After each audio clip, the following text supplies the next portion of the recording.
Barnaby Jones, a QM production, starring Buddy Ebsen. Also starring Lee Merriweather, Mark Shera, with guest stars Jack Ging, Jeffrey Scott, Harold Sylvester, special guest star Cesare Danova. Tonight's episode, A Desperate Pursuit.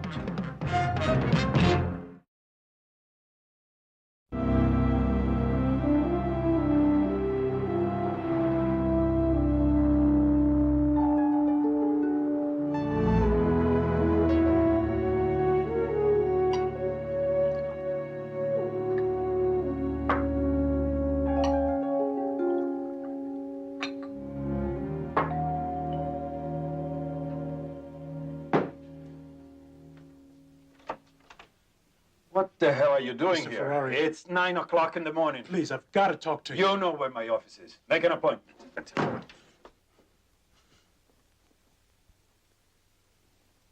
What the hell do you think you're doing? Please. I'm sorry, Mr. Ferrari, but you got to listen to me. Did Graham send you? It's my fight you canceled. That's only because you're in Graham's stable. What do you expect me to do? Let him go on doping his fighters? He never doped me, not me. Look, I've earned my shot at the title, and you know it. Then you'll get it. As soon as you get another manager. Yeah, but I'm tied into him. He won't let me go. He will, sooner or later. Because I'm putting him out of business. Later may be too late. Don't you understand that? Look, my chance is right now. I'm ready, Mr. Ferrari. There's nothing I can do. Yes, there is something. You can fix it. Look, you're the man who says who fights and who doesn't. That's right, Jim. I do.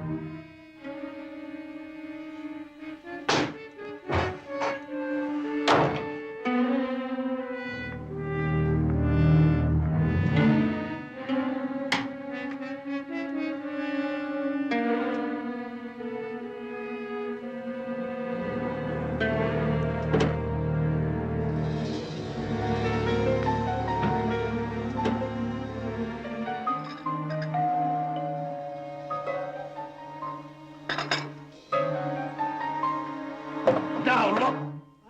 Oh, I'm sorry. I thought you were somebody else. I certainly hope so. I'm Betty Jones. You're Mr. Ferrari? Yes. Won't you come in, please? Oh, thank you. Barnaby Jones wanted you to have these papers. Oh, yes, yes. The investigator. He asked me to drop them off on my way into the office this morning.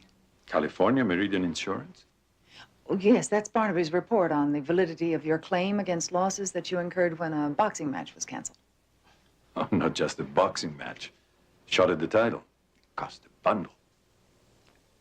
Oh, yes. Well, he wanted you to look them over and, of course, add any of your own comments if you care to. Sure, I will. I will call you from my office. Thank you very much, Mr. Ferrari. Thank you. Bye-bye. Bye-bye.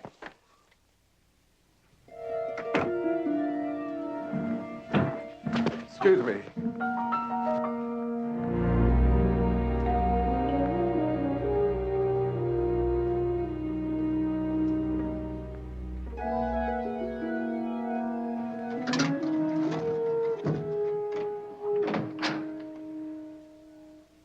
Oh, look, this isn't going to do you one bit of good. Hey, come on. Don't kid around. Put that thing down. Come on, I just did what I had to do. Okay, let's talk about it. We can talk, can't we? Oh, hey, you don't want to do anything crazy. Put it down.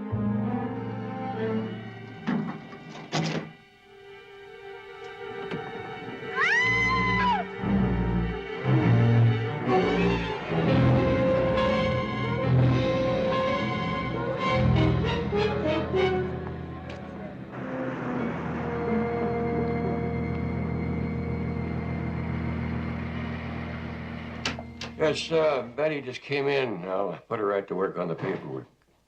Bye. Betty?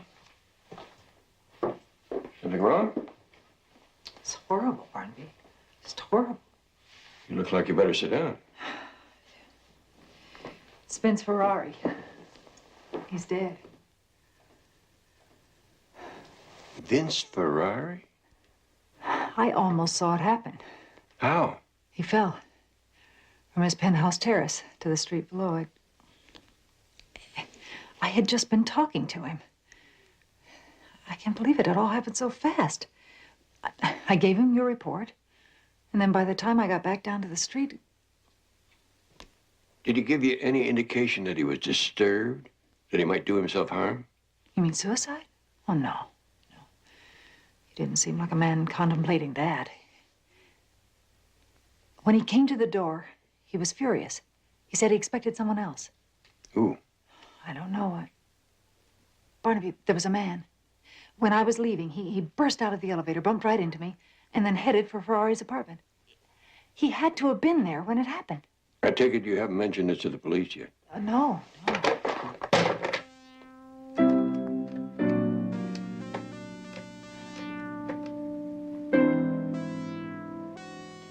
Lieutenant Biddle, please.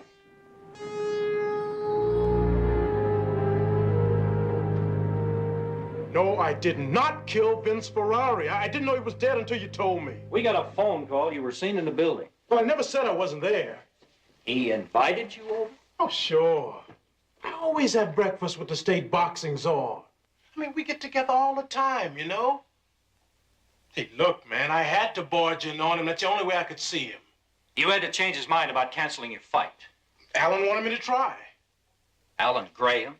My manager, yeah. He wanted me to try and persuade Ferrari. Hey, look, he can tell you that. Or why don't you ask that woman who was there? In Ferrari's apartment? In the bedroom. She was wearing kind of a blue robe like his. She was a blonde. That's all I could see. Ferrari lives alone, and that's the way it looked when we got there. Hey, look, she was there. And Vince Ferrari was alive when I left him, and she can tell you that.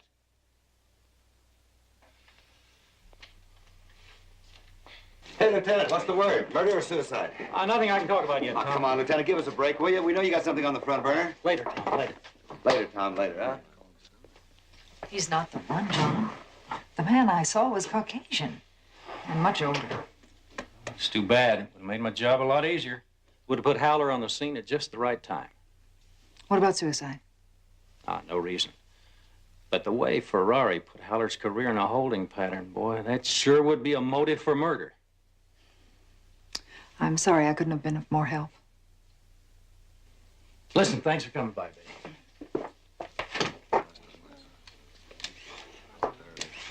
Hey, Lieutenant, is the mystery woman a suspect, too? What mystery woman? The one that Howler says can prove that he didn't murder Vince Ferrari. Well, you have been busy, haven't you? Remember what I told you? Never turn your back on a great reporter. He might make you famous. Don't do me any favors, Tom. Howler asked us to write about her, said she can clear him. You think he's spitballing us? How would I know? What do you think, Betty? Well, I really don't know much about it. It's Paul, isn't it? Tom. Tom Powers. I'm sorry. Do you think there's a mystery lady? Well, for Howler's sake, I hope so. You think he's guilty? I didn't say that. Now, Tom, don't pick on her, huh? Me? I wouldn't pick on a beautiful lady.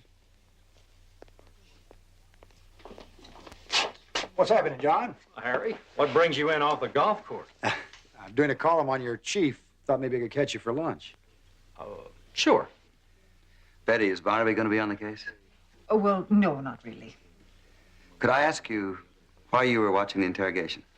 Betty, I'd like you to meet Harry Scott. It's Betty Jones, Barnaby's daughter-in-law. Hello, Betty Jones. My pleasure. Oh, no, it's mine. I read your column every day. I knew there was a reason why I stayed single so long. Don't you think we should wait until we're on first-name basis? That's what I like, an old-fashioned girl.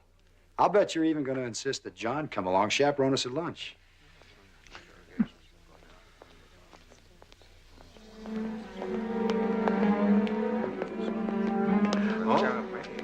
On the other hand, if you don't insist, I'm sure John won't mind taking a rain check. John, that's the man I saw come out of the elevator at Ferrari's. What? Graham? Well, I don't know his name, but that's the man. Betty, that's Alan Graham, Jim Howler's manager. I've already checked him out. He's got witnesses who swear he was in another part of town at the time. John, I'm positive that's the man. Harry, give me a rain check for lunch. Betty, you stick around. All right. John, she'll be with me at Madam Ching's around the corner. You do like Chinese food. It's amazing how much you've learned about me in such a short time. Get used to it, Betty. I'm going to want to know a lot more. You know, the column, woman's point of view of the private investigator. How does that sound?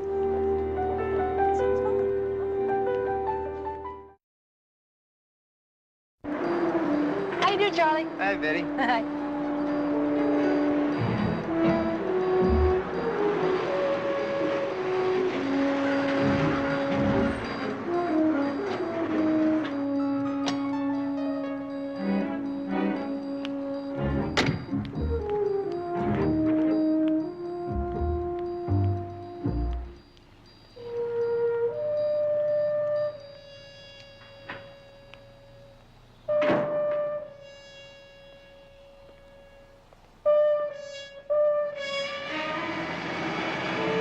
Hey, lady, what do you want over there? Hey, come back here.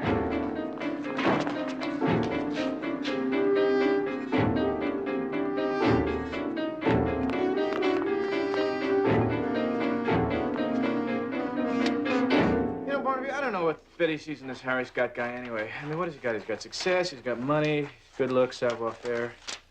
Sure like to ride in his wake for a while. Careful, JR. One can be swamped in a wake. You're right, Betty, and I certainly hope you haven't forgotten how to swim. Barnaby Jones Investigations. May I help you? Betty, this is Charlie in the garage. Some crazy dame just threw something through your car window. It looked like a rock.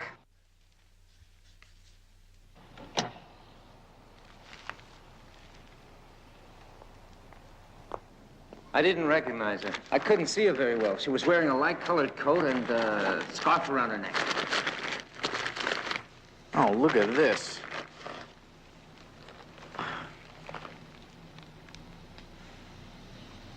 Now, who would do a thing like that?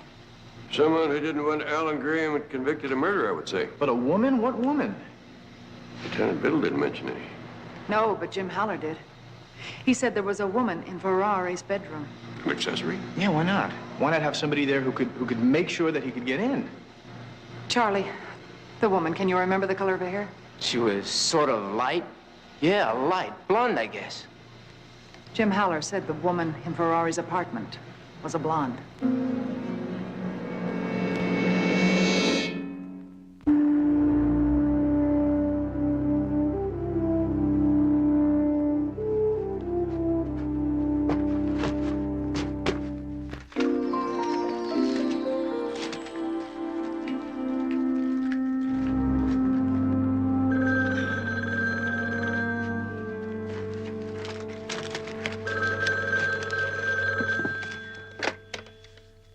Hello?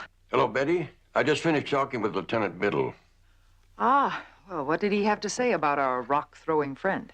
He thinks we're on the right track. A security officer at Ferrari's apartment just confirmed that he saw a woman enter the building with Ferrari late the night before he was killed, a blonde woman. Any idea who she is? No, but Jedediah is trying to get a line on her now. Even so, we can't rule out the possibility that there might have been other women in Alan Graham's life, can we? No, we certainly can't, but I have a friend, an ex-fighter, Fuzzy Moore, and there's not much goes on in the fight business he doesn't know about. He may be able to help us if we can find him. Good luck. I'll see you tomorrow morning.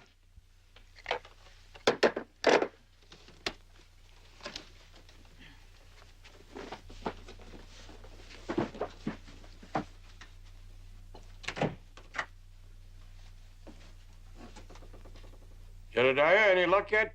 Barnaby, 1 second. Yeah, Mrs. Alan Graham. I don't know her first name. Debbie, yeah. Can I speak to her, please? Well, I really have to contact her. When is the best time to call? Oh, no kidding. Well, thank you very much. Right. Bye-bye. Well, that's one woman we can rule out, Barnaby. Debbie Graham. She left for Canada a week ago last Thursday. Won't be back till next Friday. Jedediah, you remember Fuzzy Moore?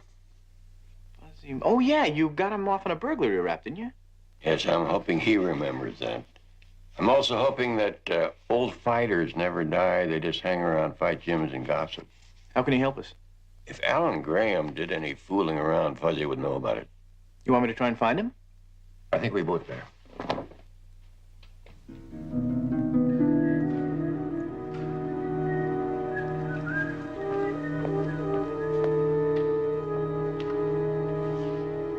Mrs. Bernie? Is that you? Who's there? Hey, what do you want?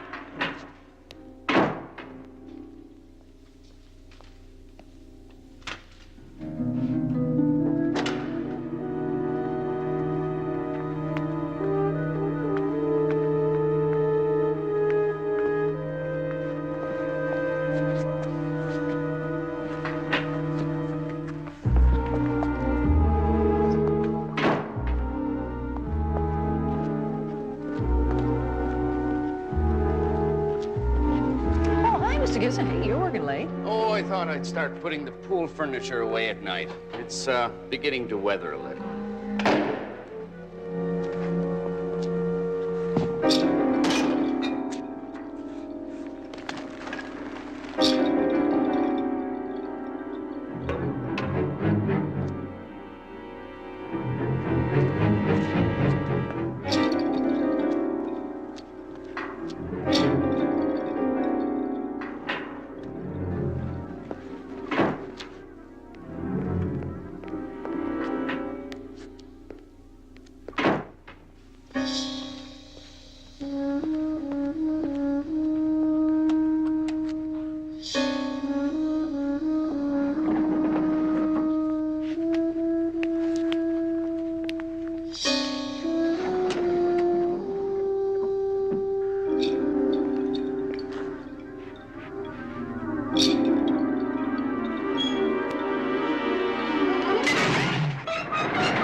Hang on, I'll get you out.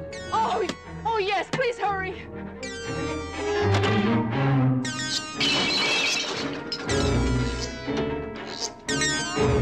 Please hurry.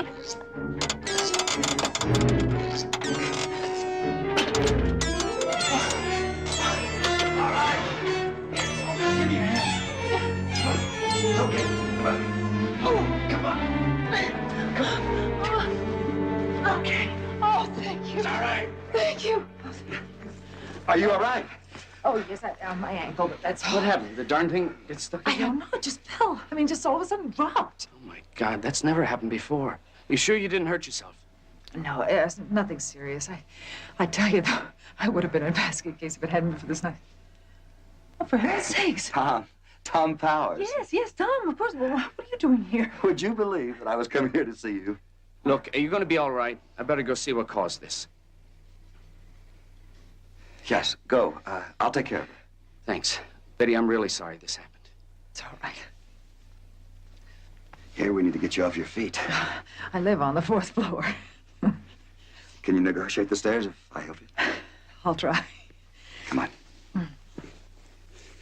They said that you called at the office. When old Tom Powers starts an interview, he finishes it. We were interrupted last time by Hot Shot Scott, remember? Hot shot, Scott. Well, that's what we call him down at the paper. I'm really sorry about that, Tom. I mean, Harry just moved right in and took over and just swept me right off Off to lunch. Just when you were starting to make some time with me. Well, I'll tell you something, sir. You are making time with me. Yeah, I mean, if you hadn't come along, I don't know what I would. You know, after all of these years of you trying to get next to me, maybe you're just overdoing it a bit, don't you think? I tell you what, with that ankle, young lady, I'm going to carry you up those stairs. Oh, come on. Really, it isn't. Oh, Here we go.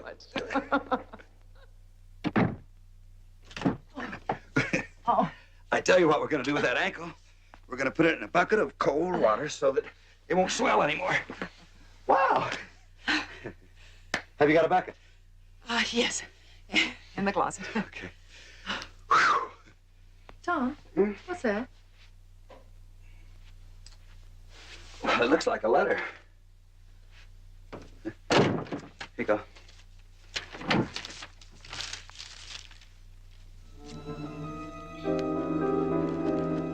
Grief. What is it? Liar, liar. The elevator was just a warning. Alan is innocent. Admit you lied or pay the price. A life for a life. Betty, this is terrible. Who's doing this to me? Well, I don't know. But as long as I'm around, there's one thing for sure, Betty. Nothing's gonna happen to you.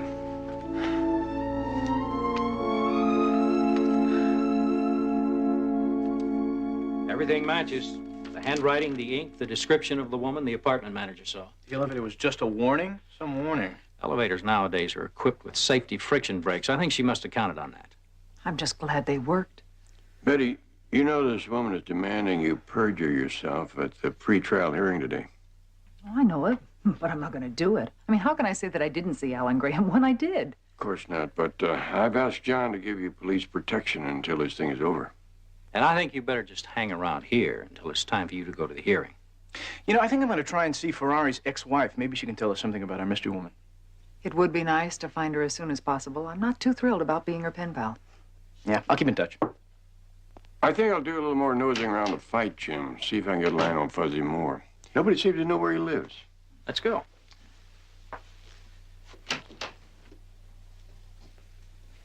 Well, hello. Oh, Barnaby, have you met my hero, Tom Powers? Yes, I think I've seen him around. Tom, I want to tell you how much I appreciate what you did for Betty last night. I'm just glad I happened to be there, that's all. You mind, Lieutenant, now? Yes, sir. I'll see you later. All right. Anything happening there that Biddle doesn't want me to know about? Oh, only this. Betty, this is Bob Corey. He's going to be your best friend for the next few days. Welcome aboard, Bob. Pleasure. You better get a car checked out. She's got to be at the courthouse about half an hour.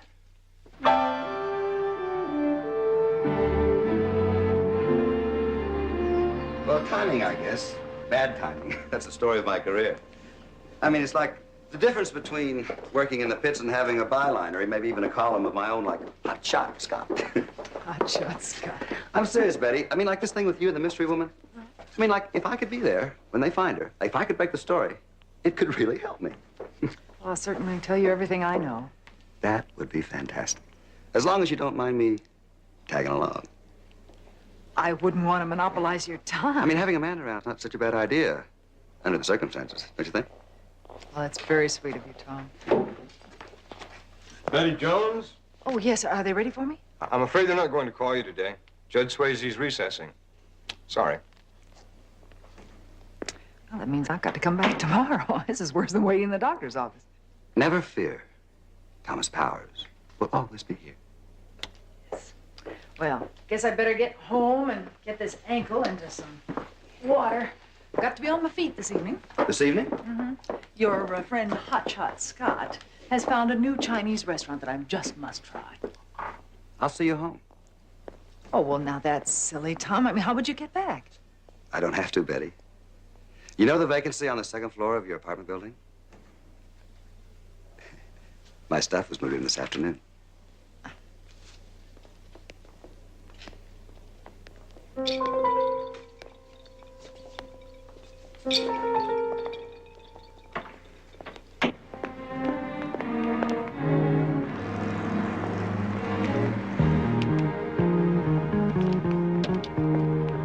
Okay, you lead the way, Mr. Scott. I'll follow in my car. Right. I'll try not to lose you.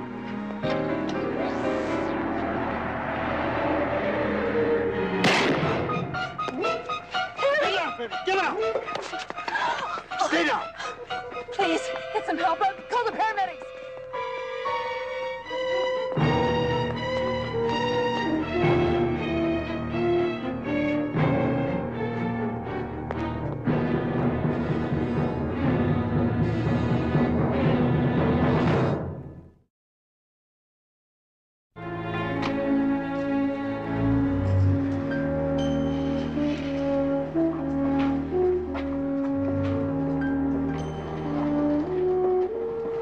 How's the patient?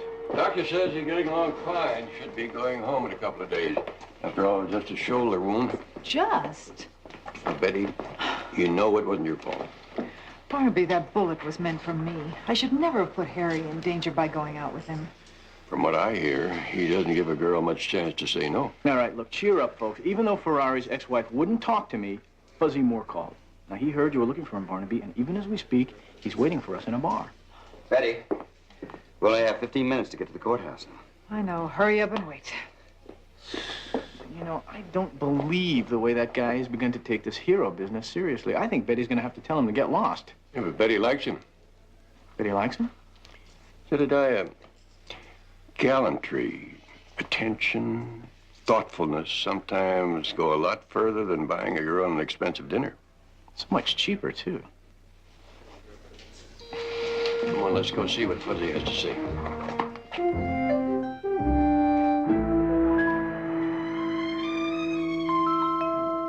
What kind of odds you give me?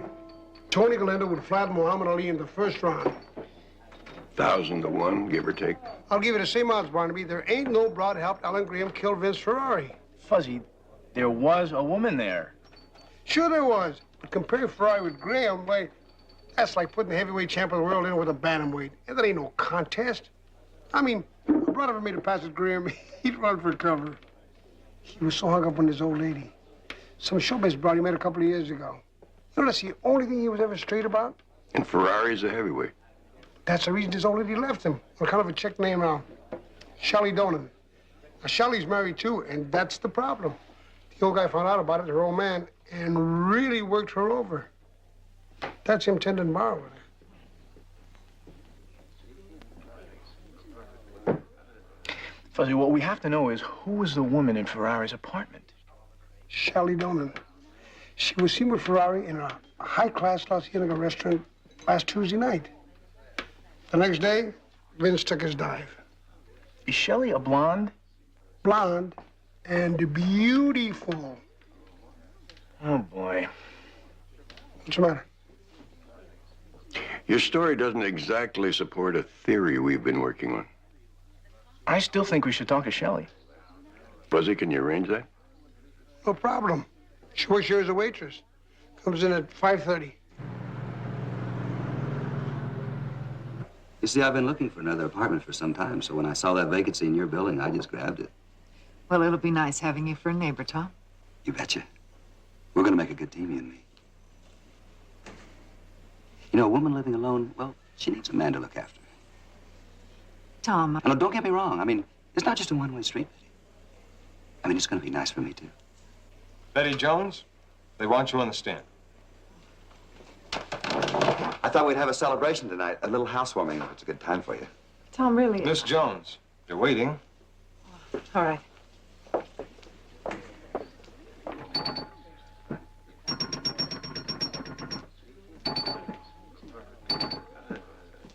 Miss? May I help you? Shelley Donan? Yes. My name's Barnaby Jones. I'm a private investigator. This is my associate, Jedediah Jones. I'd like to talk to you a few minutes. Me? What about? Vince Ferrari? I don't know anybody by that name. We have reason to believe that you were in his apartment the day he was killed. I'm afraid I don't know what you're talking about. Well, the woman who fits your description was seen entering the building with him. I'm sure there's lots of women that fit my description. True, that's true, but their fingerprints wouldn't be all over his apartment. Unless, of course, you're sure that yours won't match up.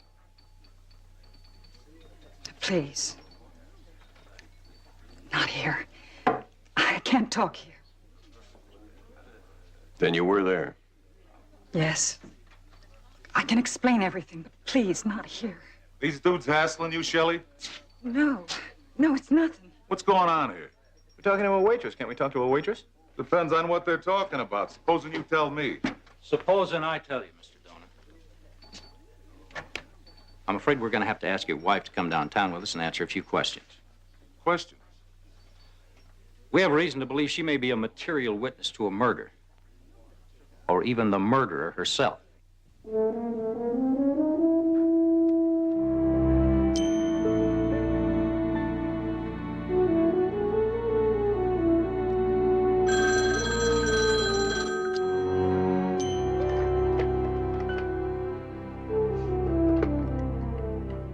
Hello? Betty, JR, listen. We just found the woman who was in Ferrari's apartment. The mystery woman? Oh, JR. Yeah, now listen, have Officer Corey bring you to Lieutenant Biddle's office because we just brought her in for questioning, okay? I'm on my way.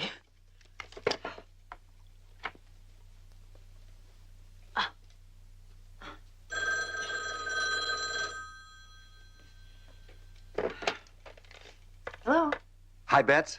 It's 6:30. Champagne's on the ice. What? It's Tom. I've got all the ingredients for a great housewarming party. I'm just waiting for you.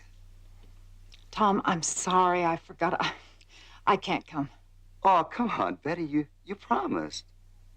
No, I didn't promise, Tom. You know I didn't. Listen, good news. You're going to get your story. They found the mystery woman. They found her? Uh-huh. I have to go down to police headquarters as soon as I get dressed. Listen, let me take a rain check, all right? Bye-bye.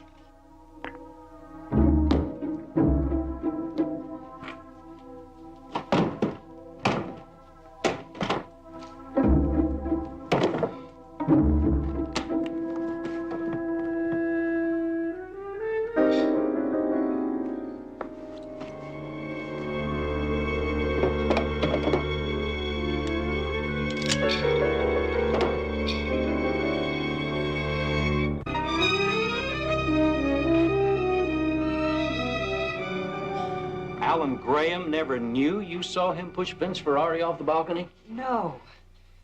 And after he left, I cleaned everything up so it would look like I hadn't been there.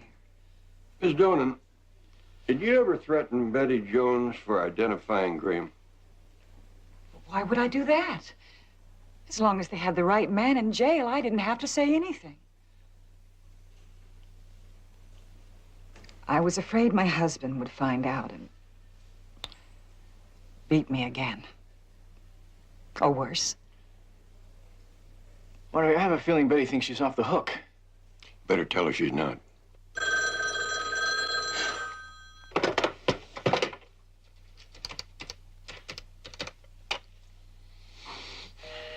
It's busy. At least she hasn't left yet. Hello? I saw you at the hearing today. What? Who is this? You lied again.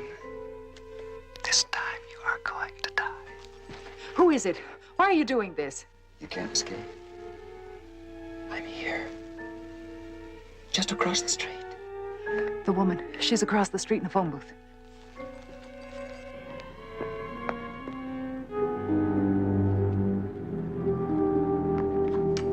The description fits. Lock the door. Keep her on the phone. Hello? Hello?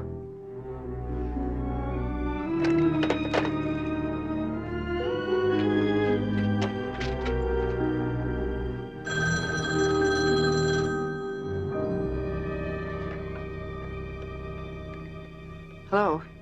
Betty, listen, our mystery woman theory just got shot down because the lady we have here... I know, JR, I know. I just got a call from the real one, from across the street. Bob went after her. Betty will be right over. The woman is there now.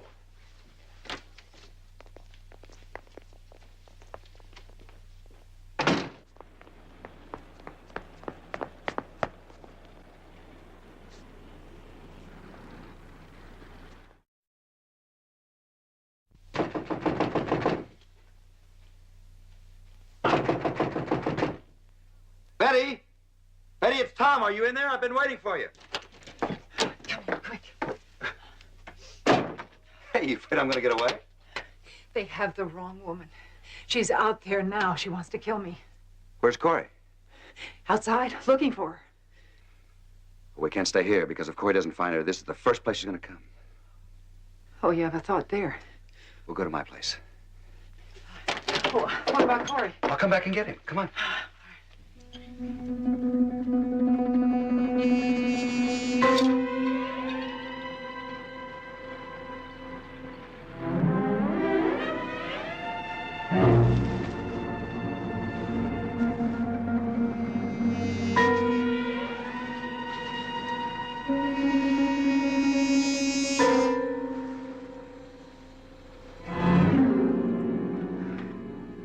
Well, safe and sound. Didn't I tell you I'd take care of you? Tom, don't you think you should postpone your housewarming? I mean, just for another time. No, everything is ready. We're gonna have a little toast. No, Tom, please. I think you should tell Bob Corey where we are. I will. In a minute. What's this? Oh, I had that blown up at the paper. It's nice, isn't it? Tom? Well, we can't waste our time. I have some food in the oven. We're gonna start our party. Tom, there's someone out there who wants to kill me. Now, you get Officer Corey up here right now. No! This is our party, and I don't want him here. Well, I do. No, let him mess around down there at that phone booth. What did you say? He doesn't belong up here. I never mentioned a phone booth. You said she called. She threatened you. It wasn't you. Well, Tom, you didn't make that phone call, did you? Well, Corey was in the way. Harry was in the way, too, wasn't he? No, Harry was not in the way. He just was never there. Like I was always there, and I always will be. Yes, you've always been there. Except when Harry was shot. There never was a mystery woman, was there, Tom? Was there? You threw the rock through my car window and made the elevator fall. Sent those messages, the threats. You put me through... Why, Tom? Answer me. Why? How else were you ever gonna know? No. No what? That you are the most magnificently beautiful woman I've ever seen in all of my life. A beautiful woman like you would never... So you see, I had to make you see what I really was inside of me. I mean, I'm not some little funny man that laughs all the time working at the newspaper looking for a byline. I'm a man. I've proved it to you, haven't I? I was there to take care of you, and I always will be.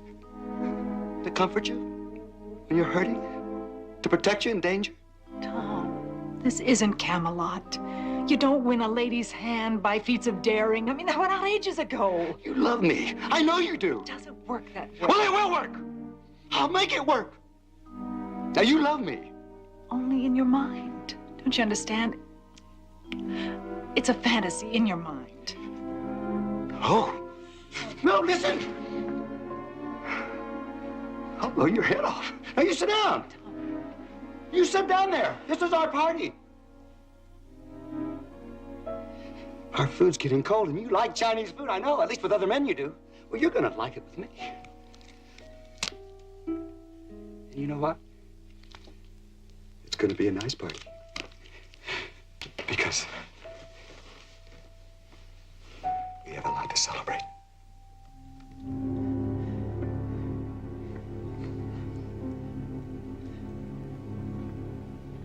Betty? Betty! Where's Betty? I don't know, Lieutenant. I found the door open, been trying to locate her. What's that? What that woman was wearing, I think. I found it outside. Mud on it. Yeah, there's mud there on the floor. The woman. She must have been in here. Wait. The tracks in the mud out there, they were men's tracks. A man disguised as a woman? Why not? We didn't have very much luck looking for a woman. But I told Betty to keep the door locked. Why would she let anybody in? Well, it would have to be somebody she really trusted, somebody she was close to. Wait a minute. And has nobody been closer to her lately than Tom Powers?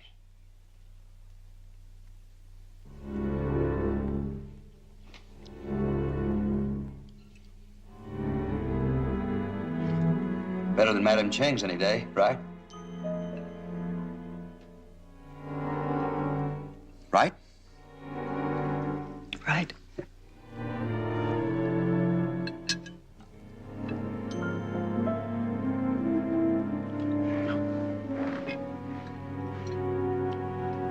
Wait a minute. Where are you going? Going to the powder room, all right? Betty. Wait 1 minute. Betty. Betty.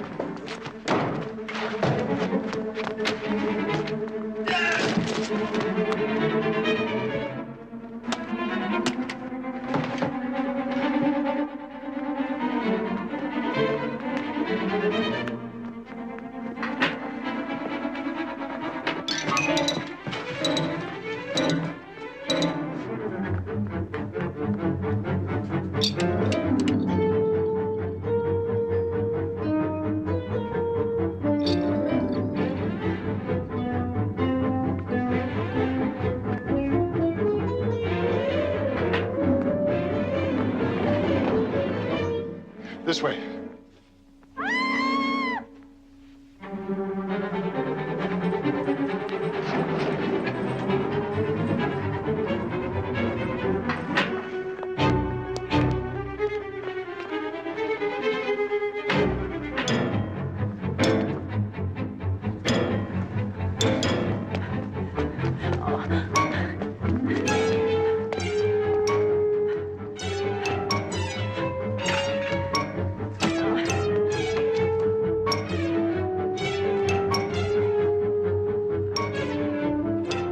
Betty? Betty! Why did you have to run away?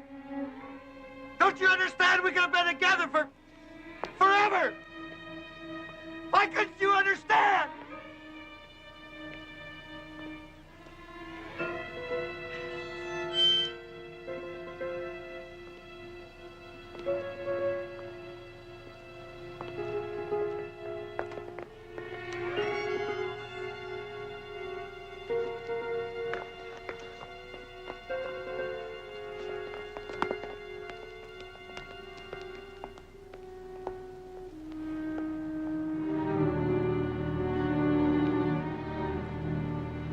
I'm not going to let anyone else have you. Not now. Hold it!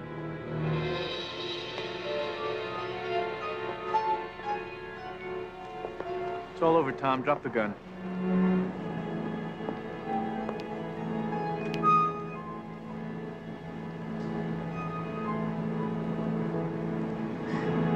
Tom. It's not right. I work so... Didn't I prove myself to you? Didn't I? You have no right to spoil it for us.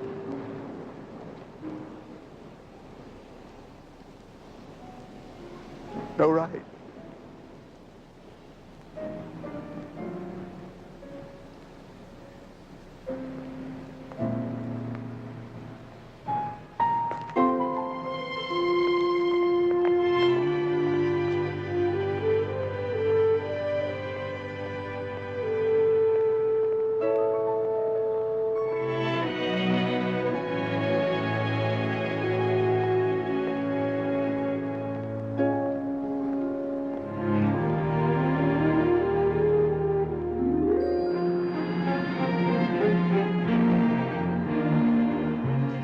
Poor Betty, that run up the stairs sure didn't do her ankle any good. Yeah, I told her to stay in and soak it all day. And it is this reporter's opinion. Oh, Well, it's the least I could do. I mean, it is my fault that Harry can't write, and he does have to get out his column. Oh, what is it about? Me? Read that last line back, please. It is this reporter's opinion that a woman as fine as Betty Jones should have at least a $100 raise, her name on the door, and 2-hour lunches. You already got 2-hour lunches. Couldn't I have a $50 raise? How about 25? I don't need my name on the door, just a little plaque.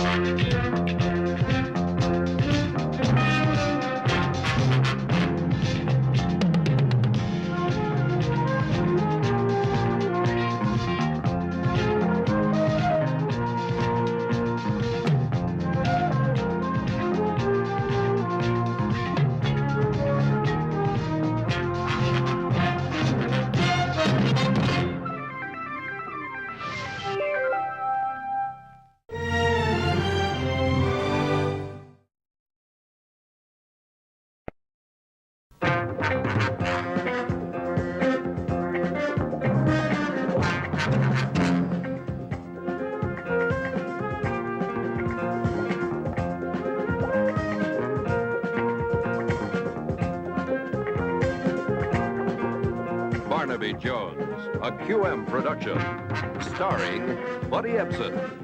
Also starring Lee Merriweather, Mark Sheriff, with guest stars Claudette Nevins, Michael Lerner as Albert Kruger, with special guest star Hattie Darbenville. Tonight's episode, Run to Death.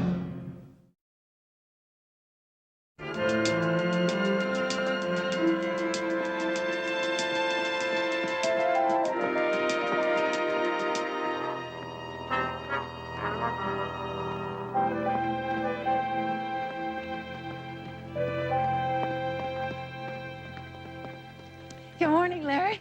Hi, Betty. Haven't seen you in a couple of days, huh? You been away? I've been lazy. Would you believe that I'm already up to 2 miles a day? You're kidding. 2 miles? That's round trip, of course. Not bad for a fella just coming off a massive heart attack, huh? It's terrific. You're really making great progress. Yeah, well, another month and I'll give you a run for your money. You're on. Hey, this is where I turn around and go back. Okay. See you tomorrow? If I don't get an acute case of the lazies. Bye.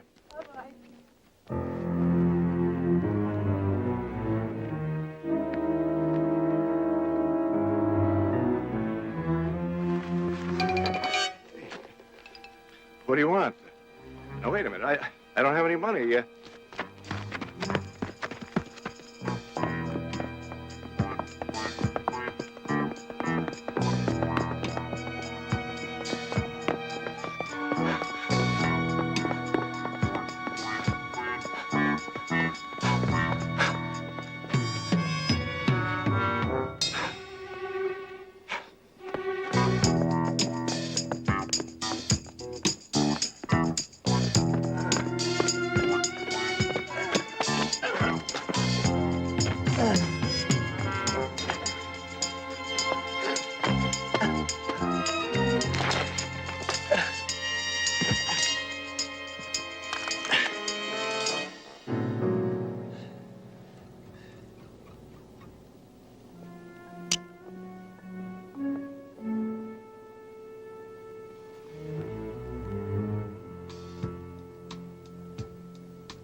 Go get an ambulance.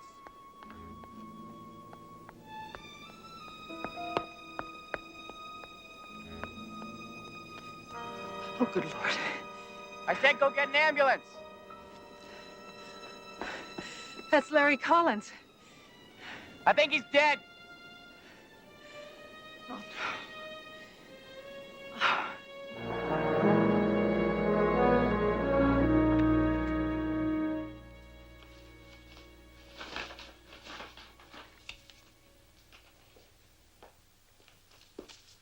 Betty, would you pull the Hampton files, please?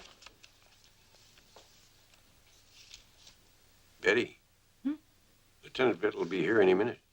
Oh, I'm sorry, Barnaby.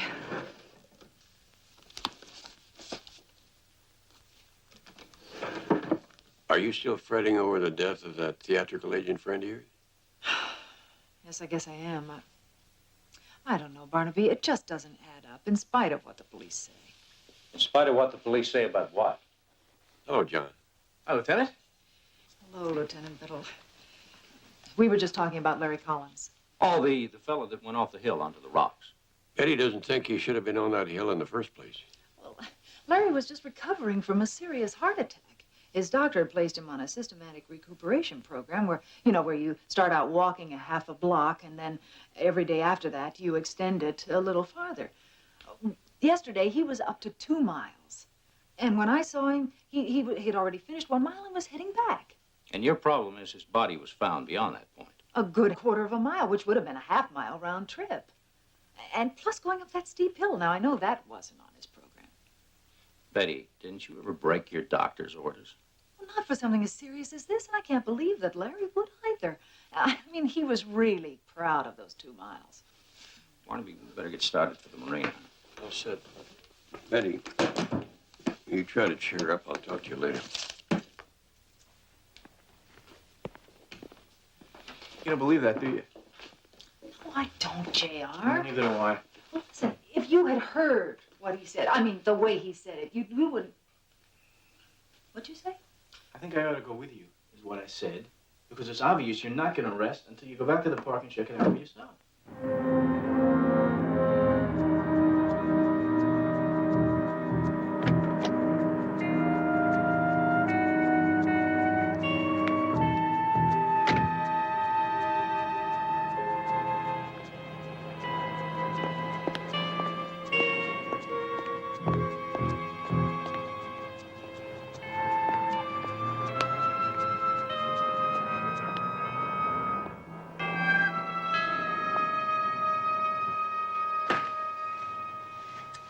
It's Miss Parks. Oh, yes. Anita! Jessica, I'm so sorry. I came as soon as I heard. Oh, what am I gonna do? Why did he have to do all that walking? Why didn't he just take massages? It was such a shock. But even though we all knew about his condition, that it could happen again, it's still so hard to believe. I loved him so much. I know. I really did, I you know? know. Look at me, I'm shaking like a leaf. All right, now listen. The first thing we have to do is get you a doctor who can give you some... No, wait a minute. Wait, I have just the thing. Remember when Larry first got sick and the whole burden of the agency fell on me? I thought I was just going to come apart at the seams. Well, these little guys saw me through, and they're going to do the same thing for you. Anita, you're such a good friend. And I can't tell you how glad I am that you're there to take care of the business. Then you want me to stay on? Want you? You have to stay. Well, after all, being a bit actress for 10 minutes before I married Larry hardly qualifies me to run a talent agency, does it? But it is your agency now, Jessica. And I just wanted to be sure I have the authority. Officially. You have anything you want. After all those years as Larry's right hand, who knows how to run things better than you? I am really being thoughtless, talking about business at a time like this. All right, now we're going to get one of these inside you. Just one, and then you're going to get into bed and get some rest. Right. Oh, thank you. Just the thought of being able to bomb out and not have to worry about the agency or anything is heaven. Come on. That's what friends are for.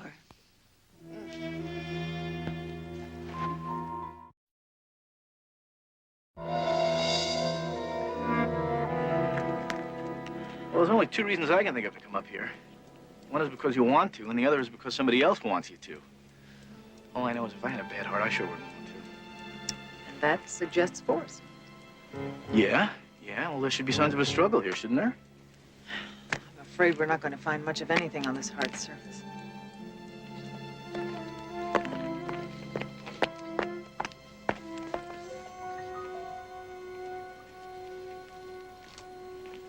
What is it? Sliver of glass. Was Collins wearing glasses? No, but it could be his watch crystal. The police report said his watch was broken. Here's another piece. Oh, JR. Oh, if these pieces match Larry's watch, then we could be talking about murder, couldn't we? Suspect? Me? You think that I... Well, you want to know what I think, Lieutenant Biddle? I think you're making this up. I mean, my husband was a very sick man whose heart went kerblooey. It's obvious. Yes, ma'am. It's so obvious that we might have overlooked evidence to the contrary if it hadn't been for a friend of your husband's who was in the park at the time. What friend? Barnaby, when they matched the sliver of glass to the crystal in Larry's watch, well, Lieutenant Biddle got right on it, and he found that the backs of Larry's jogging shoes were scuffed as though he'd been dragged to the edge of the precipice. I better watch myself. When I get back, you may be sitting at my desk. Well, JR helped a lot. I mean, a little, you know. Listen, he's gone for the evening. Do you want me to stick around till you get back? No, I'll close up the office. I'll see you in the morning. All right. Bye-bye.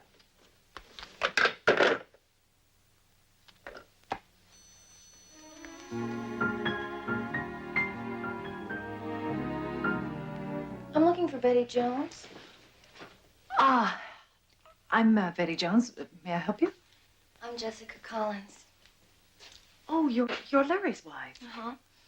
The police say you're the one that made it look like my husband was murdered. I made it look like? Well, you found the evidence. Oh, yes. Well, now I'm in big trouble. You're in trouble? How? Well, that Lieutenant Biddle, he thinks I killed Larry to become the sole heir. Well, I can understand why you might be angry at me. Well, who said I was angry? Well, then, why are you here? Look, you were smart enough to find evidence. I don't see why you can't find out who killed Larry. You want to hire me? Well, of course. You think I want to go to jail for something I didn't do? Barnaby Jones Investigations. May I help you? Is Jessica Collins there, please? Yes, she is. Just a second. It's for you. Hello? Jessica, I just talked to Louisa. She told me you'd gone to see a private investigator. Whatever for? Oh, Anita, it was terrible. The police think Larry was murdered. Murdered?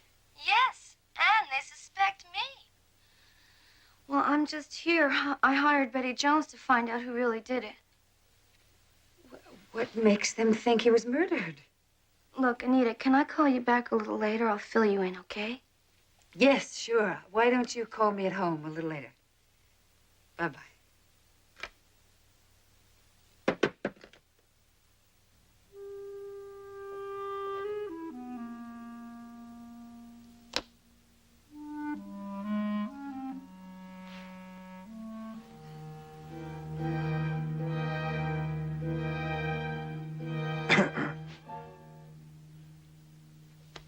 Albert, don't you ever knock? Oh, sorry, Anita. I just finished the quarterly tax returns. I wanted to bring them over personally. Next time, send a messenger. Or better still, make an appointment. I couldn't wait. I wanted to congratulate you. You did quite a job while Larry was out sick. Highest quarterly earnings in the 3 years I handled the agency's books. Thank you. Just leave them on my desk. I'll look at them tomorrow. I was just getting ready to leave. You look tired, Anita. How about letting me buy you a drink, huh? Albert, we're not going to go through that again, are we? I'm not your type, remember? Bet if I were a big-time movie producer, you'd be my type. Right? Wrong. Business is what you and I do, Albert. That's all. Just business. You do business with producers. They hire your clients, like that new actor, Troy Michaels. They hire him a lot. That's because I'm such a good agent. Good? No, you're better than that. I mean, to get so much work for Troy Michaels, you know, when there isn't any such person. Don't be ridiculous, Albert. Of course there's a Troy Michaels. Uh-uh. Not according to the Screen Actors Guild. You know, it's very funny. This name kept on cropping up in the books. I couldn't get a fix on it. So I got curious. How curious did you get, Albert? Enough to know how you stole $112,000 from the company's funds. False entries of large sums earned by Troy Michaels. Checks written by you and mailed to a box number, which you then picked up and deposited into an account under the name of Troy Michaels, which you signed. You even deducted commission. Very clever. Apparently not clever enough. Well, I think maybe you underestimated me, that's all. Well, I'll be careful not to let that happen again. Good. Now, how about that drink, huh? Of course, Albert. I'd be delighted.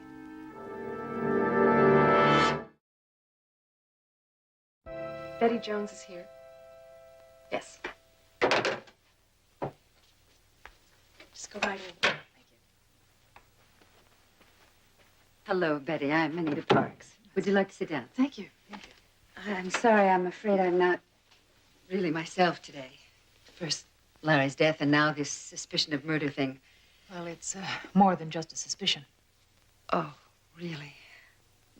Was it a mugger? Something like that? People in jogging outfits don't generally carry valuables. Personally, I think the killer is someone who knew about Larry's heart condition and took advantage of it. Oh, well, practically everybody in the business knew that Larry had been sick. Well, I was hoping that you might help me to narrow down the field. Excuse me.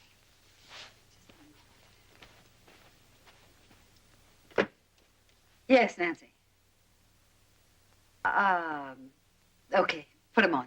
I'll just be 1 minute. Hello, Jack, how are you? Yeah, listen. Carl read the script, he loves it. 500,000, come on, you know he gets $750 a picture. Okay. I'll tell you what, I'll make you a deal.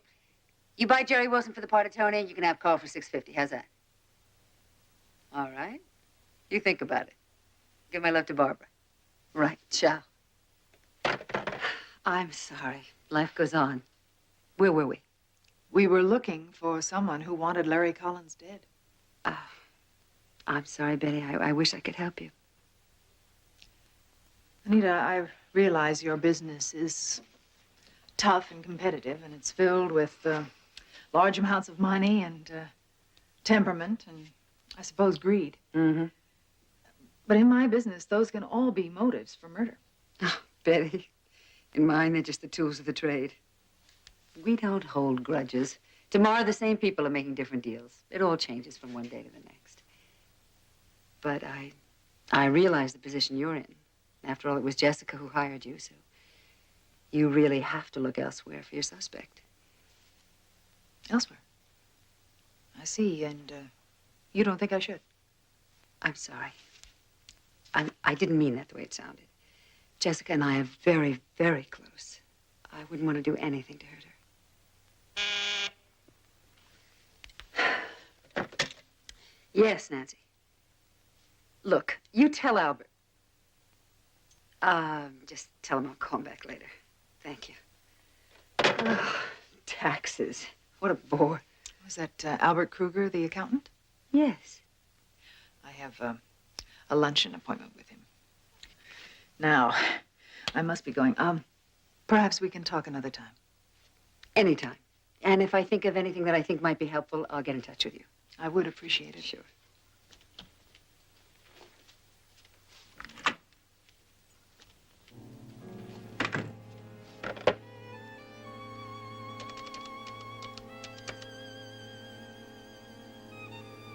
Anita Parks for Albert Kruger. What do you mean he's not in? He just called me. What restaurant? Yes, I know where it is. Thank you. I must say, I'm curious, Mrs. Jones. When Jessica called, she didn't say why you wanted Larry's expense account records. I thought it was awfully late for her to be checking up on her husband now. Oh, it's nothing like that. I'm sorry, you obviously don't know. Larry was murdered, Mr. Kruger.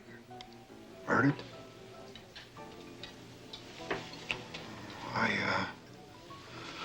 I was told it was his heart.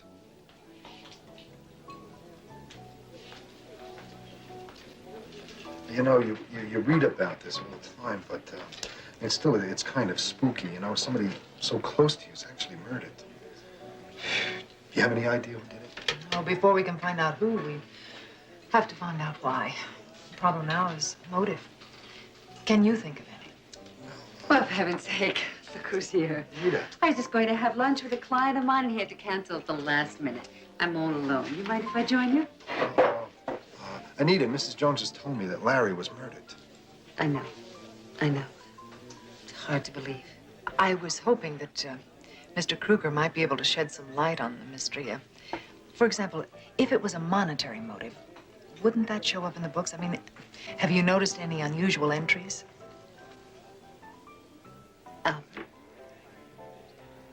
You just finished doing the tax returns. If there was something unusual, you'd remember. Yeah, sure. Oh, no, nothing.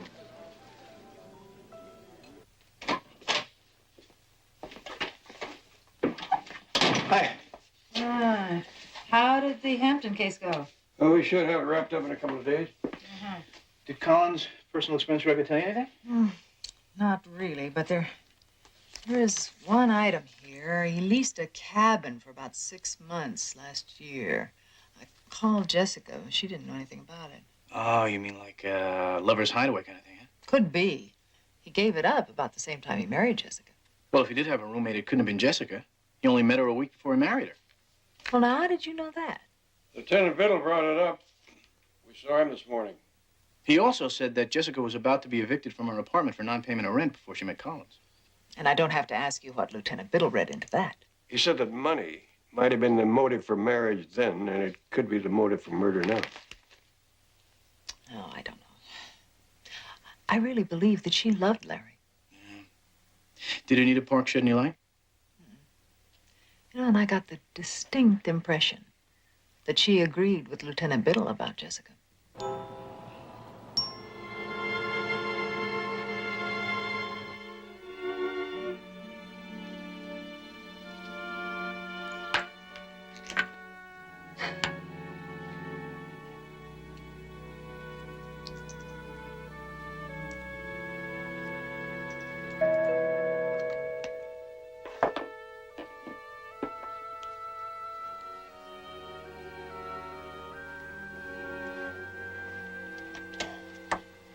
Albert, come on in.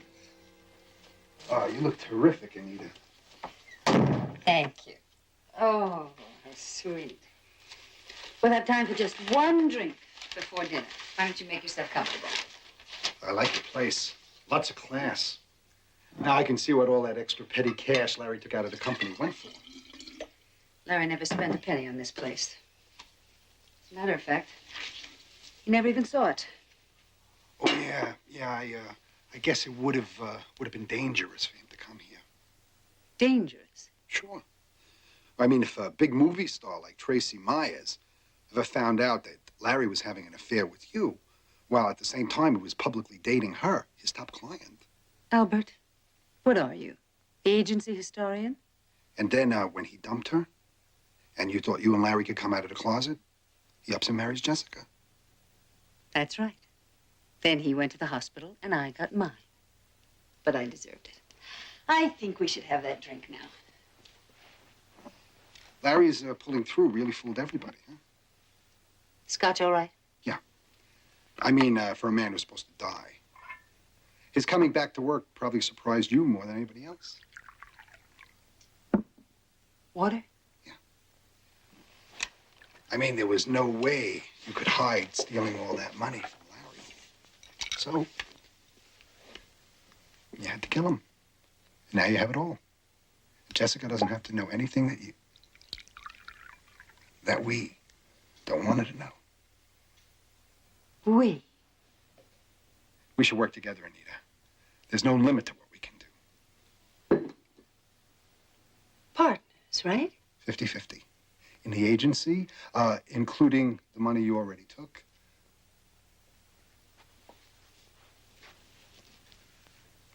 Everything. You know what? I think we should drink to that partnership. Oh, you know, I should tell you, I have copies of your false entries and also a letter detailing the whole story in my safety deposit box. In case my death should be untimely. Cheers. Albert.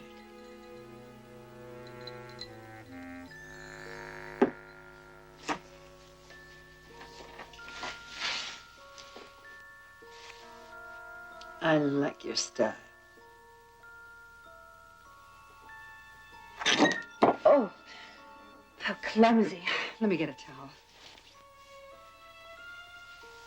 I liked your first idea better.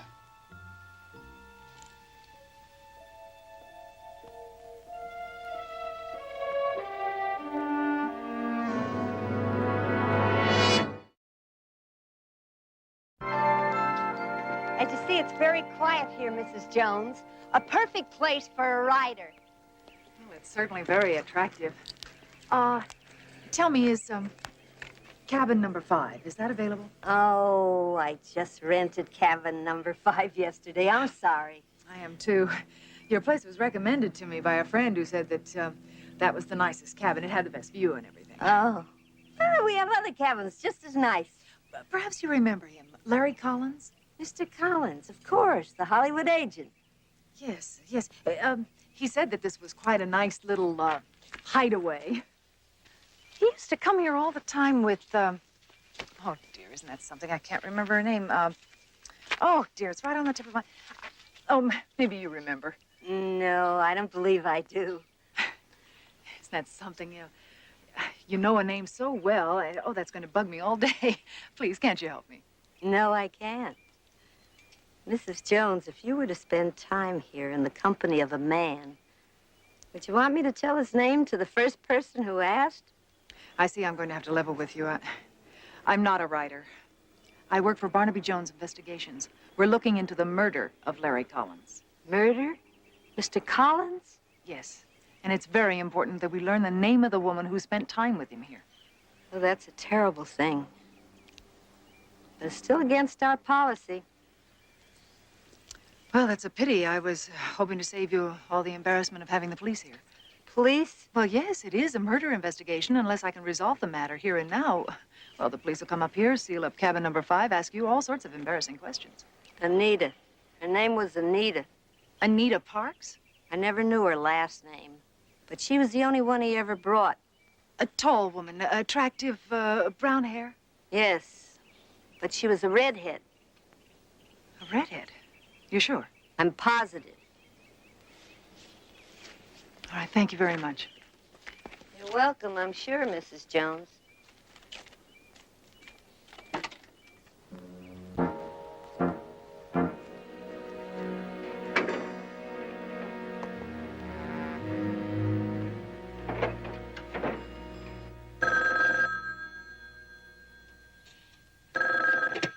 Hello? Jessica, darling, it's Anita. How are you? About to come apart, I think. I keep having these awful dreams about the gas chamber. Oh. I was hoping you'd be able to tell me that Betty Jones had made some progress in her investigation. I haven't even heard from Betty all day. Anita, I am so upset. Listen, could you come over? It's Louise's day off, and I just really need somebody to talk to.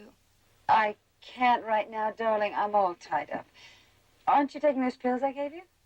Yeah, I took one this morning when I woke up. Well, it's probably all worn off by now. Why... Anita? Jessica, Darling, I'm really worried about you. You have to get some rest, you know. Here's what I want you to do. I want you to get yourself a big glass of water and then take 3 of those pills. What, 3 all at once? They're perfectly safe. I've taken as many as 4 or 5 at a time. They'll bring you way down, I promise. I sure hope so. Don't worry, they will. And I'll try and stop by a little later on, look in on you, so leave the door unlocked for me. Okay? Okay. All right. Darling, I gotta run. I'll see you later. Bye-bye.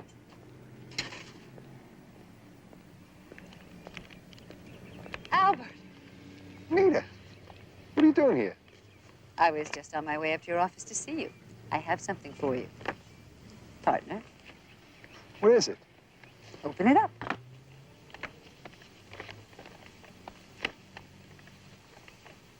Your share, Albert. $50,000. Well, I thought I was supposed to pick it up from your place tonight.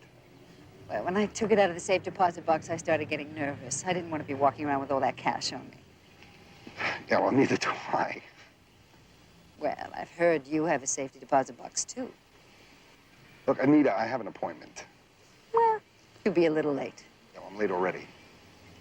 Albert, I may have become your partner, but I'm not your banker, too. Do what you want. Okay. I'll take care of it. Good. And don't forget tonight, 7 o'clock, right? 7 o'clock. Fine, Mr. Kruger.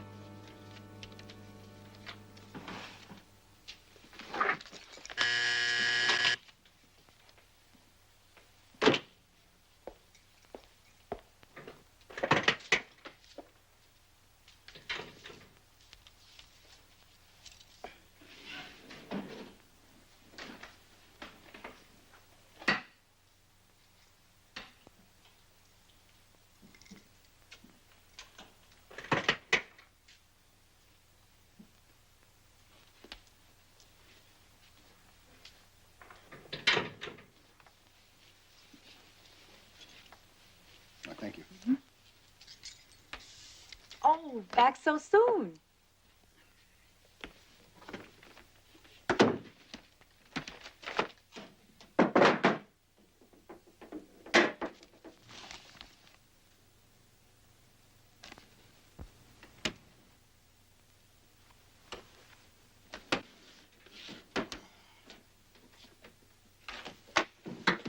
Don't make a sound. Nita. Get that door closed. Go on. We'll have a board meeting later, partner. Right now, I want you to take everything out of that box and put it in here. If you make one false move when we get back to the vault, I'll kill you.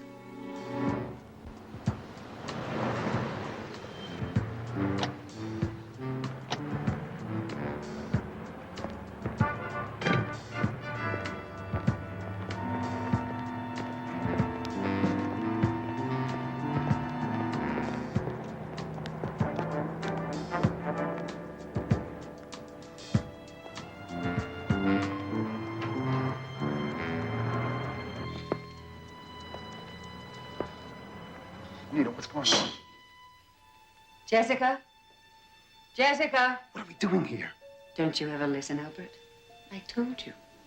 We're going to dissolve our little partnership. Okay, anything you want. But what does coming here have to do with anything? Move it. Get in there. Go on. That's good. Keep going. Over there. Jessica? Jessica? She dead? Take your shoes off, Albert. My shoes? Come on. You're always so anxious to get your shoes under a pretty girl's bed. Now's your chance. Do it. A little faster. Nita, for God's sake. Get him under the bench. Good. Okay. Now, in there. Come on. Inside.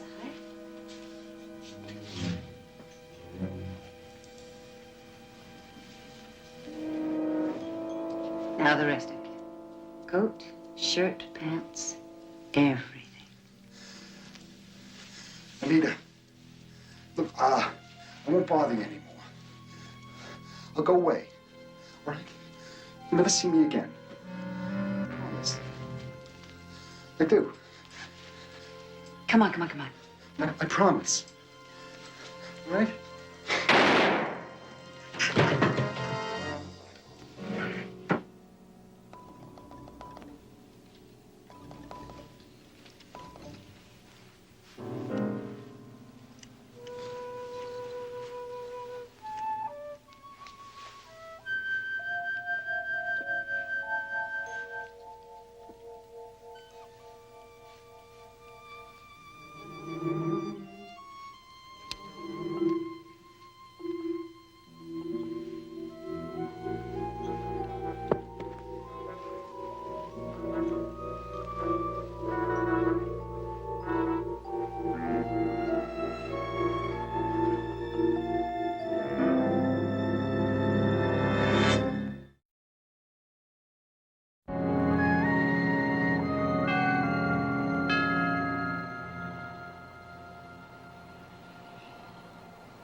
Jessica?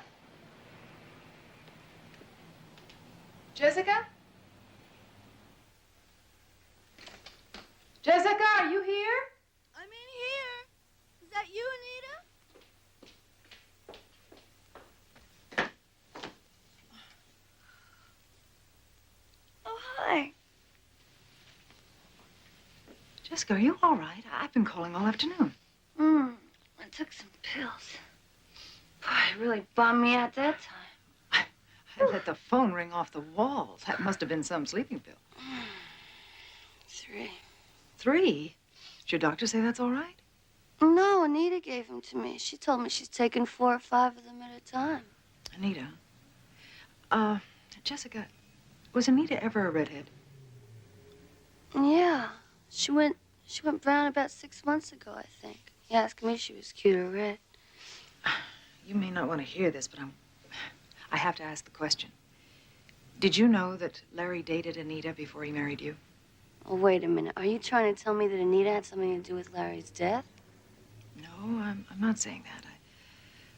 I just have to follow every lead that I get. Well, she might have gone with Larry. But Anita is still a very dear friend of mine. I don't want to hear any more gossip about her. Excuse me, I need an aspirin.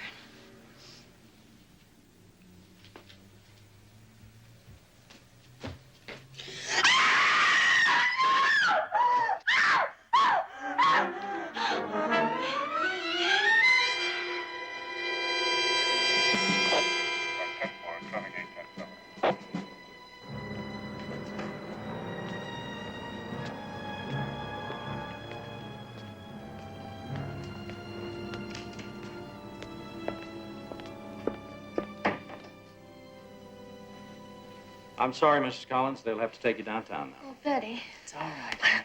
I'm not a murderer. Please make them believe me. Please, please. I'm going to do everything I can. Go on. It'll be all right.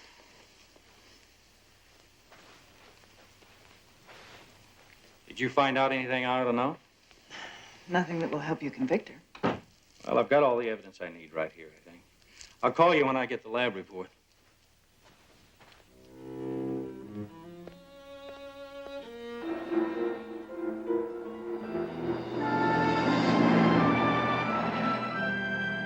Okay, Lieutenant, thank you. Right. Goodbye. Well, that's it. The gun that killed Albert Kruger was registered to Larry Collins. Jessica said she thought it looked like his. But she said that she made him keep it at the office because she was afraid of guns. Oh, maybe so, but her fingerprints were all over it. I get the impression, Betty, that you think this is some kind of a frame. You're right, Barnaby, I do, but I don't know why just yet. But I think Anita Parks does. When I went to the Collins house, the front door was unlocked. And when I went inside, Jessica said, "Anita, is that you?" Now, when I asked about it later, she said that when Anita called and told her to take the 3 pills, she said that she might look in on her later to leave the front door unlocked. Yeah, that sure does sound like a frame, doesn't it? She could deny it. Her word against Jessica's. And Jessica did not know that it was Anita who shared the Las Tunas cabin with Larry. A clandestine affair with her boss, who was later murdered. His widow, who inherited the agency, is arrested for the murder of the firm's accountant. There's got to be a motive in there somewhere. But I don't think it's going to be easy to prove. If I could just put Anita and Kruger together earlier this afternoon, that'd be a start. Can I help? Ah, yes. I'm known at the agency, but you might be able to get a line on Anita. Consider it done.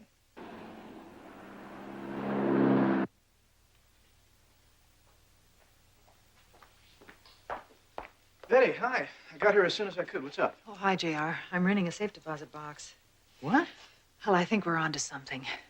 Albert Kruger had an appointment yesterday afternoon with a Mr. Nelson. Now, he said that Kruger was very anxious to leave to cut off the appointment so that he could get to his bank. This one? Mm-hmm. Nelson said he was very nervous. He thought it had something to do with the large envelope that he never let out of his hands. Did Nelson know what was in the envelope? No, but I got Lieutenant Biddle to do some official checking through the manager here, and he gave permission for this young lady to tell us everything she knows about the case. Mr. Kruger was carrying a large manila envelope when he came in. Be fun to look in a safety deposit box, huh? Mm. Oh, and get this. He came into the bank alone, but he left with another customer, a woman. Anita Parks. Oh, she had no appointments yesterday? She was out of her office all afternoon. Well, the woman was the right size, but she was a blonde and was wearing dark glasses. The very large ones, you know. You think she could have been wearing a wig? I don't know. I only remember her because she came back so soon. You mean after they left? No, right after Mr. Kruger got here. You see, she'd only rented her safe deposit box an hour before. Can you give us her name and address? No, I'm not supposed to do that. Probably a phony anyway. But I think I know a way we can prove that. Meet me back here at 2:30.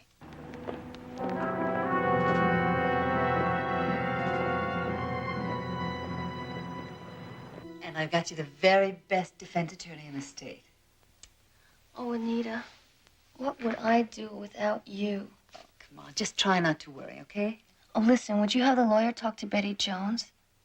Sure, but why? Well, I'm not sure. It's something about Albert and some woman at a bank. Right now, Betty's trying to get a court order to open both of their safe deposit boxes.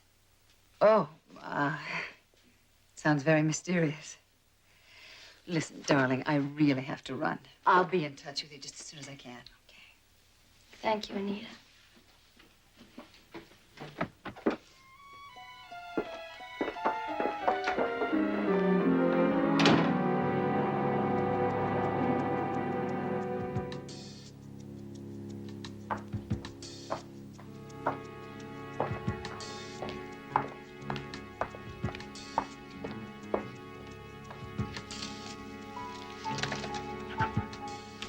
Nice to see you today.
Hello, Anita.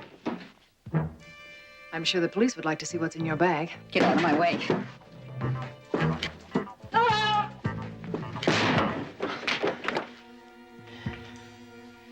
All right. Now, We'll just have a nice, quiet little chat until the police get here. Don't be a fool. To get in my way. She's got a knife. Let me in. Buzz me in. Do it. Come on.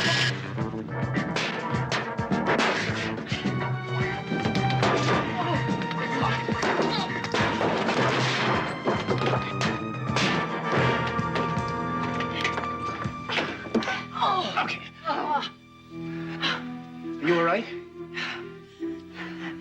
Betty, will you do me a favor next time? Leave a key under the mat.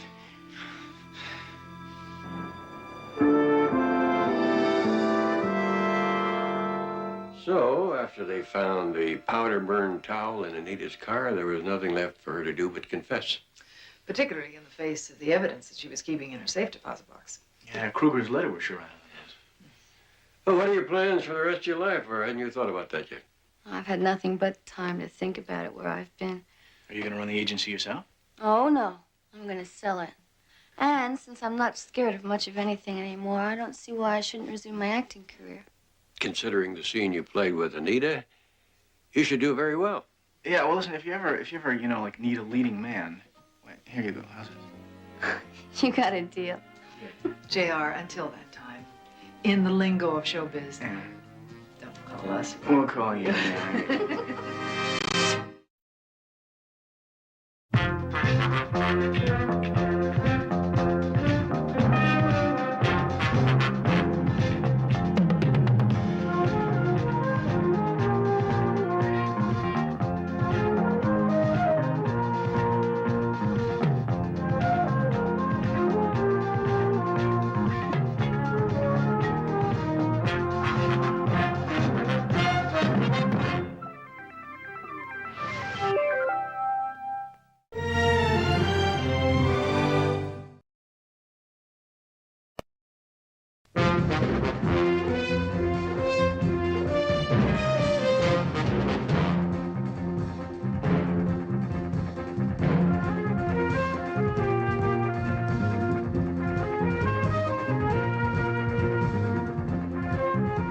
Barnaby Jones, starring Buddy Ebsen.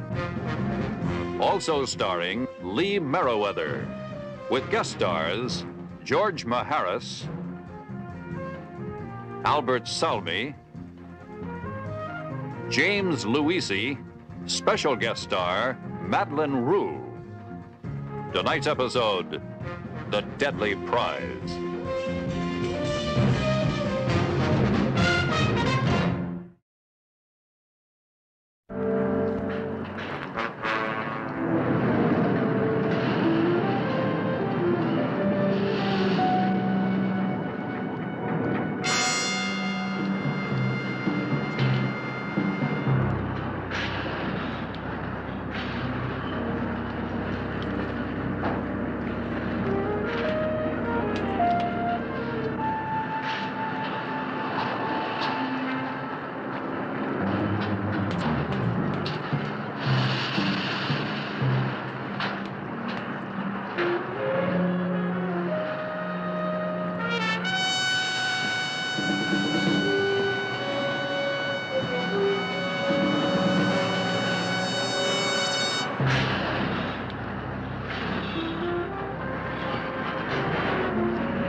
What do you want?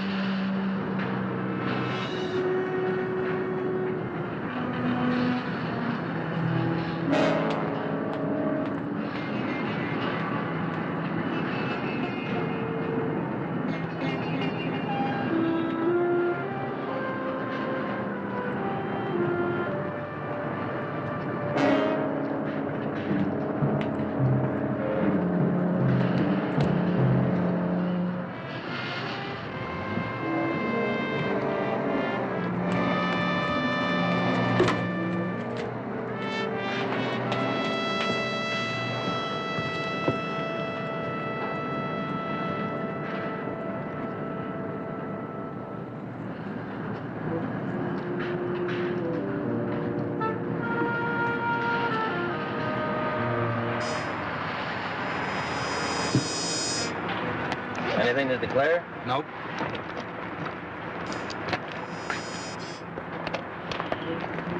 What's this? Coffee.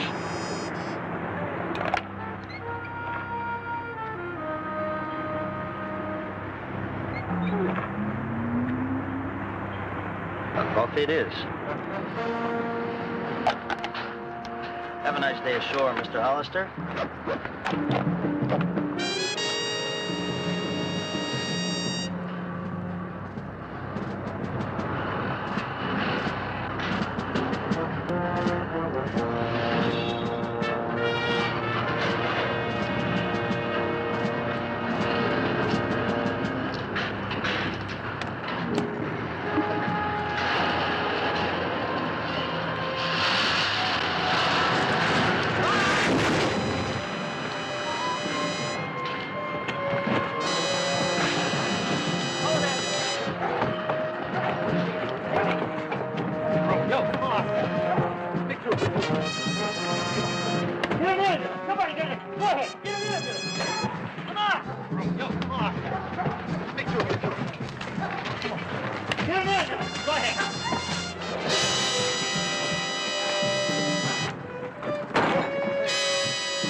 Come on, Bert's got it. Let's get out of here.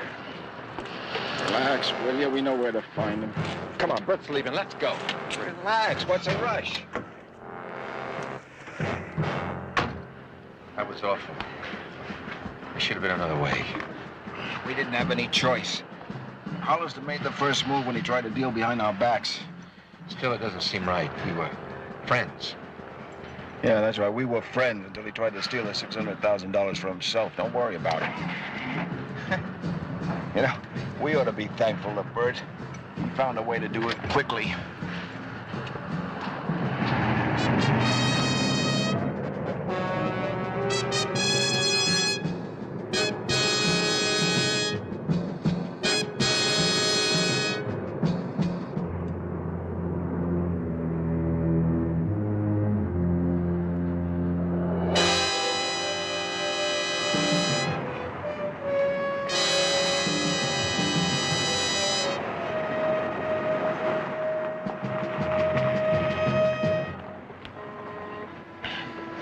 Bert, I'm sorry we're late. I tried to get Vince to keep up, but... Oh, my God.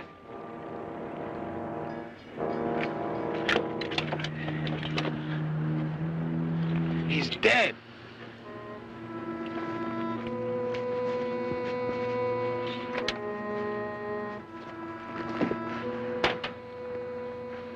It's not here. The thermos is not here, Vince. Did you talk to anybody, Warren?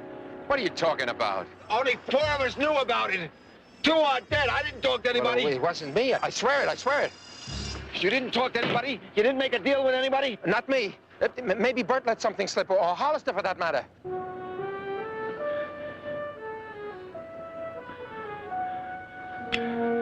All right. But somebody knows about it. Yeah, but who? We'll figure that out later. First, we got to get rid of Bert's body. No, wait a minute. Not me. You want to start answering a lot of questions when they find the body?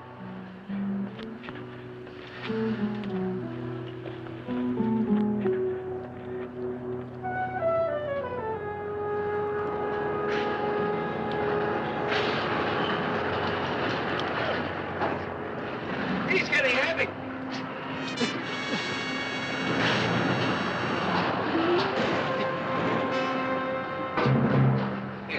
Get him in.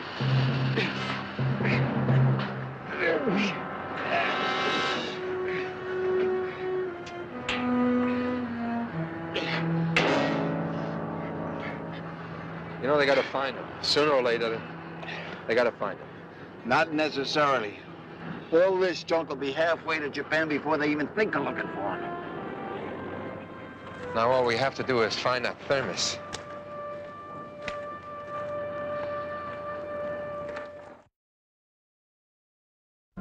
That thing makes more noise than a tomcat caught in the barbed wire fence. I guess you get used to it. 28 years on the docks, you get used to a lot of things. Yeah, I guess you do. You ever see an accident like the one that killed Hollister before? Cable brake failure? It happens, not often. But you can't duplicate it. Well, that doesn't prove anything. You know, when they inspected that brake, they found that it wasn't even worn. Just goes to show you can't trust machinery. Or people. You sure there was nobody else around the rig? I told the police that I was at least 100 yards away when that load fell. Me and the gang steward was having a little set-to about how fast I was moving the cargo. If you don't believe me, ask that punk steward. Well, Mr. Fountain, I was hired by California Meridian Insurance to investigate the accident, to determine the extent of their liability. Now, Roy Hollister has an uncle in Cleveland who stands to collect a bundle. It's like a lot of those insurance companies. They try to wriggle out from under it. And you feel it was an accident? Oh, yeah, it couldn't be anything else. After I got back to the cab, the brake lever was just the way I left it. How long was that? Well, it was after the ambulances had left. Police were still there, of course, and the steward. I understand. You don't think of those things at a time like that. You know how I got it figured? It was Providence, Mr. Jones. That feller's time was just up. Providence. Well, my problem is to find out whether Providence had a helping hand.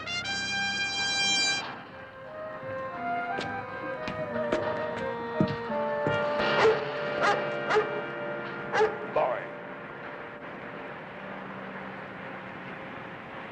Good boy, good old boy, yes, sir. Help you? Well, I hope so. Nice dog you got here. Barnaby's one of the finest drug inspectors in the service. Barnaby? Interesting name for a dog. Highly intelligent-looking animal. I didn't catch your name. Jones. I'm checking out the accident for California Meridian Insurance. Oh, yeah, Hollister. You know him? Well, only from his passport. I saw his utility bag, name on most of his clothing. You seem very observant. Well, this is part of our job. You'd be amazed what some people try to slip past us. Hollister give you trouble? No, his bag contained only the ordinary items. Like what, for instance? Well, let's see, a change of clothing, a thermos, razor blades, the normal toilet articles, that's all. Okay? Fine. Did you notice what happened to the bag after the accident? It seems they've gotten lost. No, in the excitement, I'm afraid I didn't. You mentioned the thermos. Was anything in it? Coffee? That's what the customs fellow said Hollister had in his thermos. Yeah, well, it's diesel fuel aboard this tub tastes a lot better. You didn't build it up too much. A little thicker, this could pass for axle grease. Yeah, it's a fitting cause for mutiny. Makes you wonder why Hollister would have taken a thermos over to shore. What kind of a fellow was he? He was a good worker. He's a heavy equipment operator overseas before he quit and signed up with us for the trip home. Trying to get him to stay aboard. But he didn't. Hollister was a man with plans. What kind of plans? Well, he never did say, but I have a feeling they were big. You know, when you've been to sea as long as myself, you get to be able to read a man. Well, ever since he came aboard... Where was that? Cambodia. Why? Just wondering. Mr. Murphy, that bag that the customs agent mentioned, it didn't show up in Hollister's effects. You suppose it could have been brought back aboard and got misplaced somewhere? We checked everything. Well, there's this work logger. Maybe somebody stuffed it back in there. Can we take a look? Sure, come on. There it is. Well, let's see.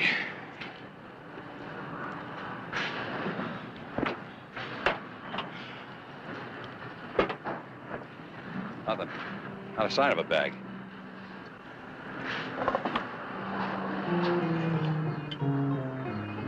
Here's something. Funny, they don't fit.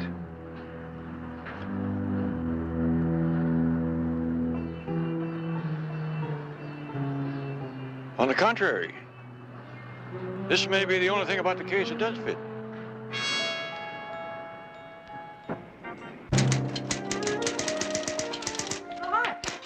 when you were coming back. Did you decide to do your Christmas shopping early? I picked up a few things. Well, California Meridian called. They're anxious to see your report on the Hollister case. So am I. So am I. Listen,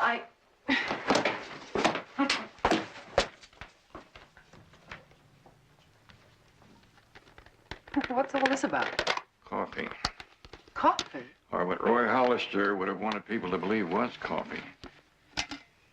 Betty, if I guessed right, you can call California Meridian Insurance and tell them to hold up payment on the claim for that accident, because it may have been murder and not an accident at all. All because of coffee? All because of something of value that was supposed to be coffee. Now, would you get me the water? And watch carefully, because I once saw a man in a circus make an elephant disappear this way.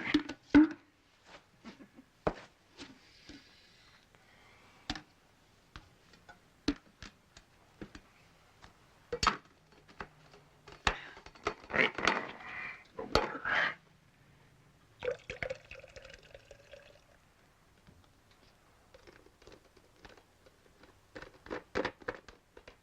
Now, for all intents and purposes, what do we have?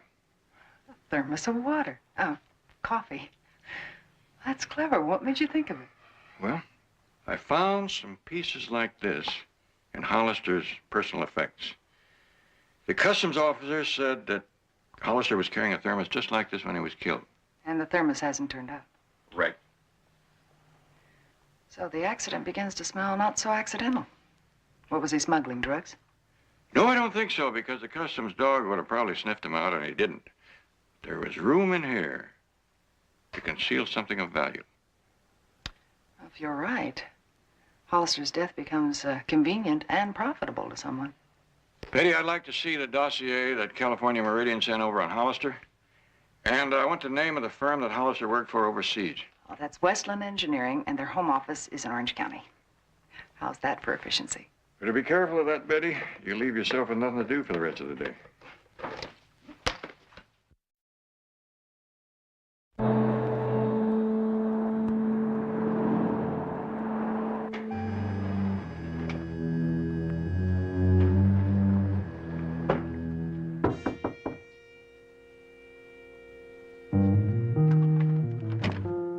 Hello, Myra. Hi, Vince. What, aren't you going to ask me in? Oh, well, Come on, open up.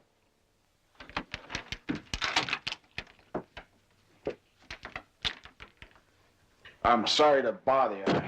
I wouldn't have come, except it's important. What's the matter, Myra? Something wrong? No, I'm just a little extra nervous lately. I'm worried about Bert. I haven't seen or heard from him, have you?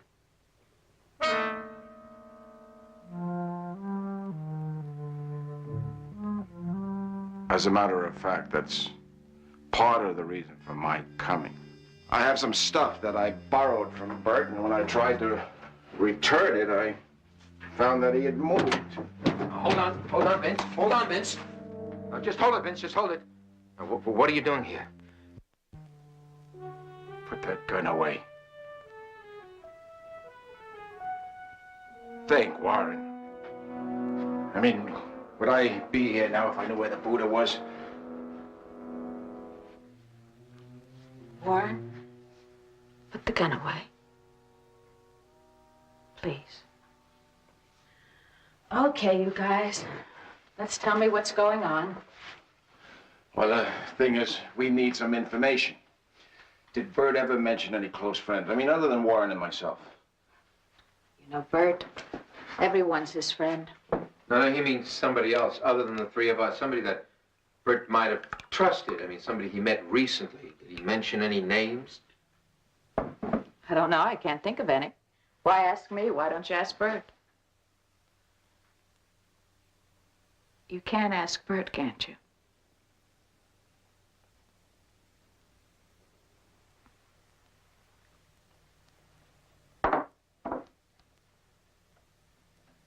Something has happened to him, hasn't it?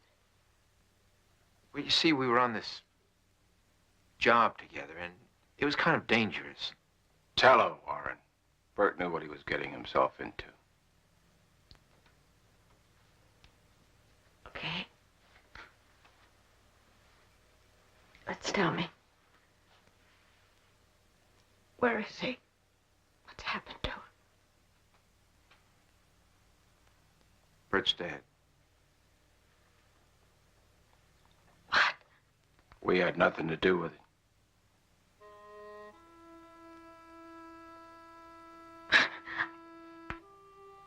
I don't believe you. How could that have happened? Well, he was murdered. He was shot. We don't know who did it. I mean, I guess that's why we're here. We figured he may have said something, mentioned somebody, give us a line on who did it. Where is he now? Well, we had to get rid of the body. What do you mean you had to get rid of the body? A salvage yard. By now he's on a scrap boat halfway to Japan. There's nothing else we could have done, Myra. Oh, no, no! Get out! I want to tell you. Get out of here! Come on, leave me alone! Just get out! Just get out! Get out! Get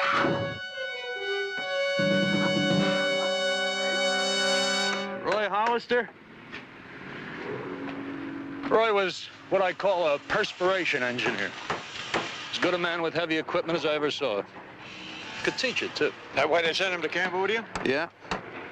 But then he volunteered for all the hot spots. Vietnam, Laos, Cambodia, you name it.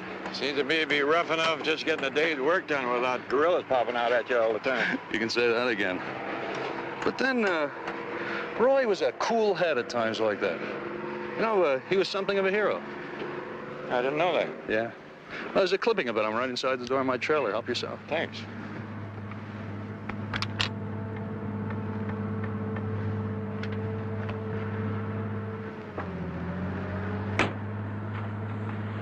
Sangidar. Sounds familiar. Well, you probably read about it in the papers. It's an Asian temple. Says here they were trapped in there for 3 days. They might still be there if Roy hadn't sneaked through guerrilla lines to get help. These other men, they're still with the company? Well, Davis is. He's our field supervisor. And Bucola handles the heavy stuff like Roy. He's still around. I don't know about Logan. He's freelance. I haven't seen anything of him since they closed down the Asian project. You have any idea why Hollister didn't fly back home with the rest of them? Seems to me working your way back on a freighter is a long way home. You got me. Maybe Davis and Bucola could tell you. You know where I can find him? Well, Bucola generally hangs out around the maintenance shack. Davis is another matter. He's all over the place in that truck of his. Much obliged. Would you mind if I keep this picture? I'll get it back to you in a couple of days after I get a copy made. Sure. Oh, looks like you're in luck. There's Davis now.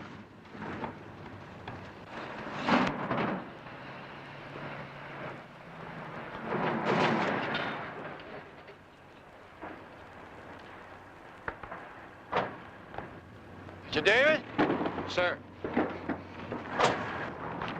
I'm Barnaby Jones, investigating the death of Roy Hollister for California Meridian Insurance. Oh, yes, that was awful.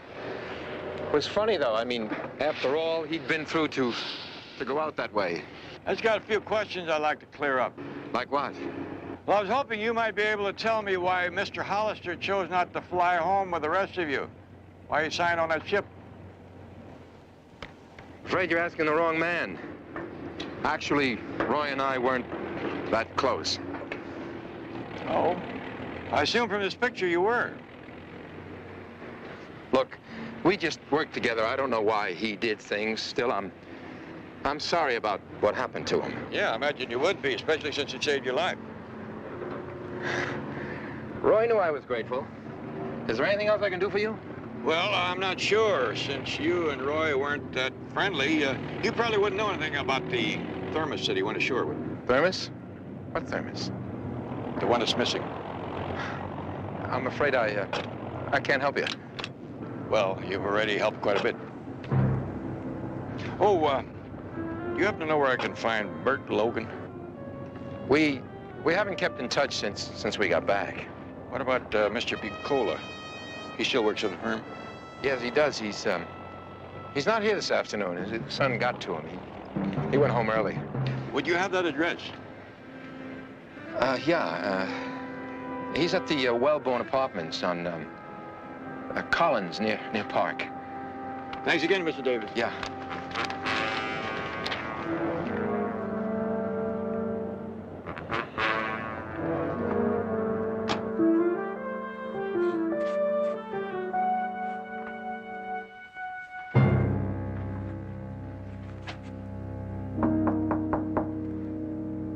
Mr. Picola?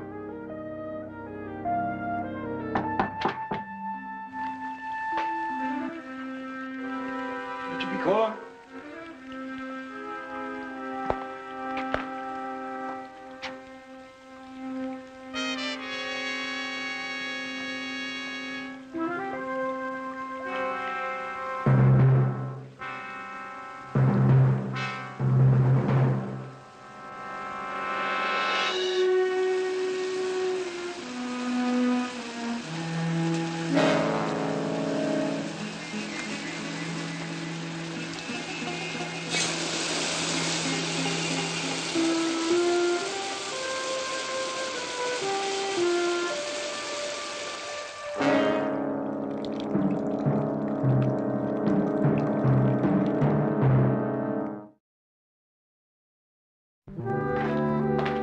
You were right.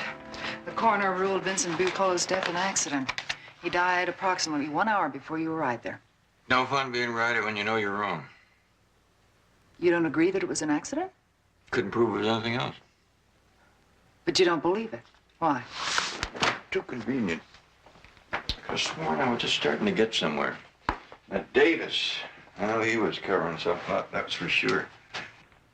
What do you think? He killed Bucola? No, time-wise, too close. Just too close. What else? Too many accidents on this case. Barnaby, that's no evidence.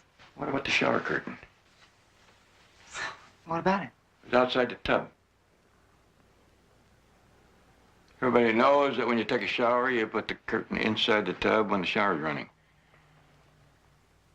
Well, you can't sway a jury with that. No, I guess not. You got anything on Logan? Nothing definite yet. He left his apartment about 2 days ago.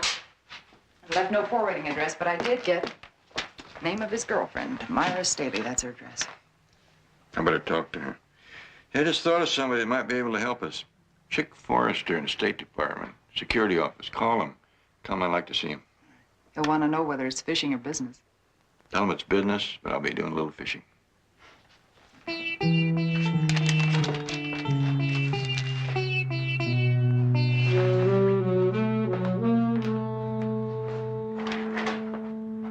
Chick Forrester, please.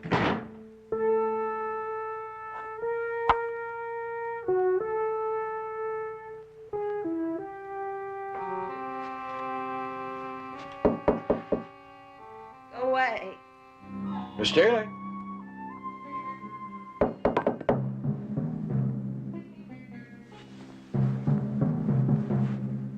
Miss Staley, can I talk to you? Okay.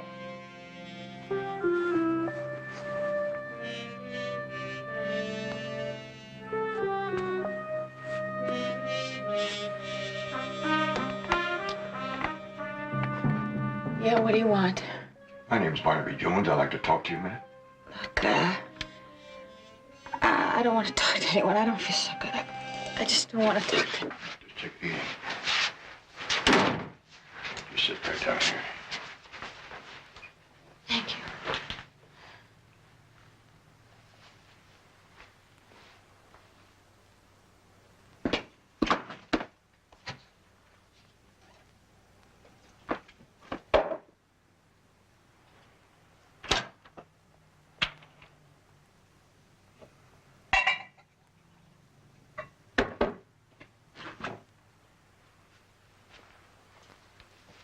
Just sip this.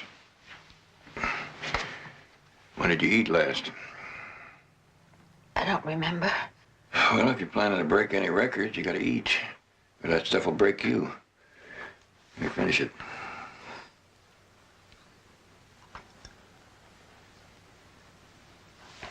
Who are you and what do you want? I'm a private detective trying to find Bert Logan. Oh. Oh. Now just sit back and relax. Look what I look like. That's good. When a lady starts worrying about how she looks, that means she's feeling better. You're very nice.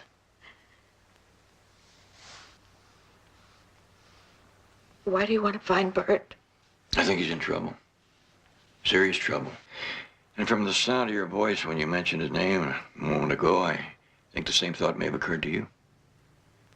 I haven't seen Bert for a long time. You assume quite a lot, Mr. Jones. Not when I can get the truth. The truth isn't always in people's words. It's in a woman's eye. The way she tenses up when she hears a certain name. Or the ache in her voice when she says it. I'd say that Bert Logan meant a lot to you, Miss Saley. I want to help. Unless I miss my guess, his life's in danger. No. He isn't in any danger. He's dead. He was murdered. You know that for certain? Ward Davis and Mince Cola were here yesterday. They told me. Did he also tell you who killed him? No. They were looking for something. Something that Killer had taken, I suppose. And he thought you might know who had it. I hate to ask you this, but did they happen to say what happened to the body?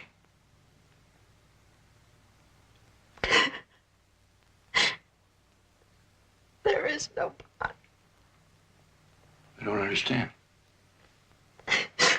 They said something about salvage. Scrapboat. Sorry, mister. Truly sorry.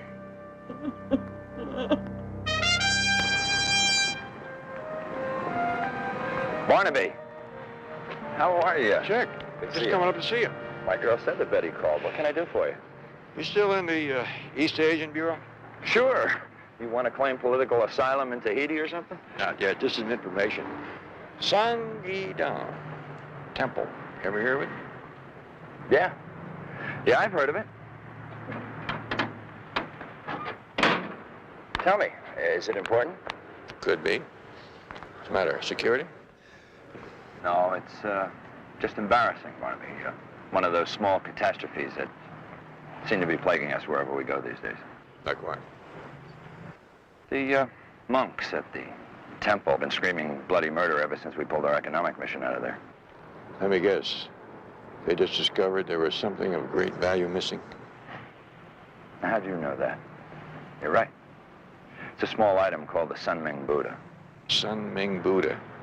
Can you give me a description? I can do better than that. I'll put you in touch with an expert.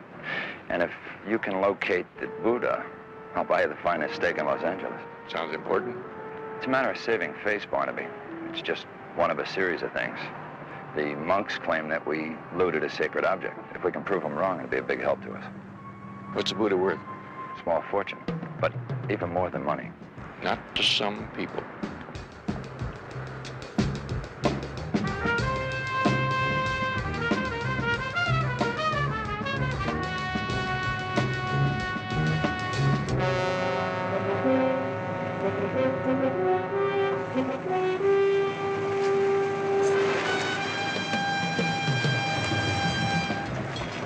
Hi, Mr. Johns. Hi, I'm looking for Davis. Well, you'll find him just under the bridge. Thanks. Welcome.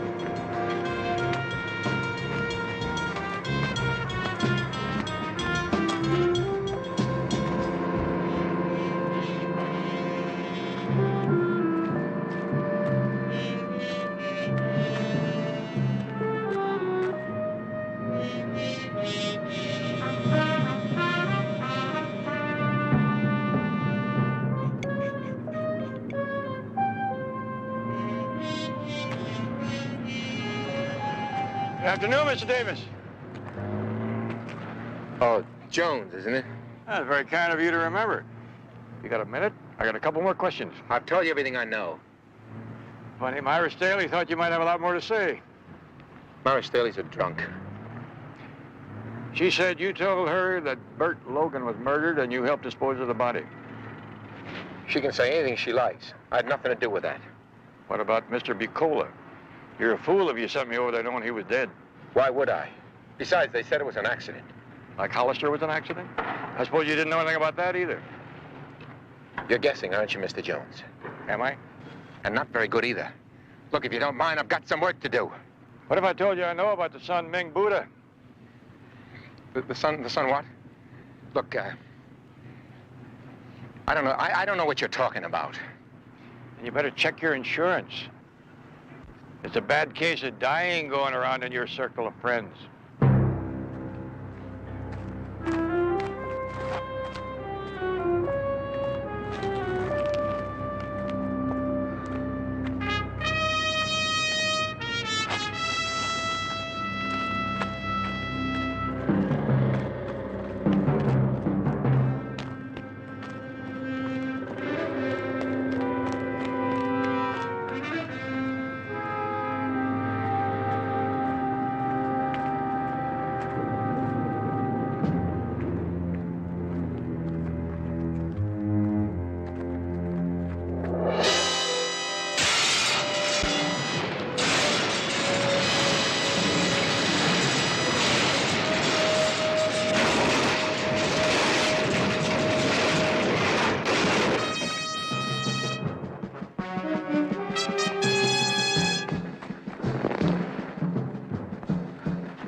Jones. You all right? Yeah, I'm fine. Where's Davis? I was just talking to him. Hasn't come down. He must still be up there.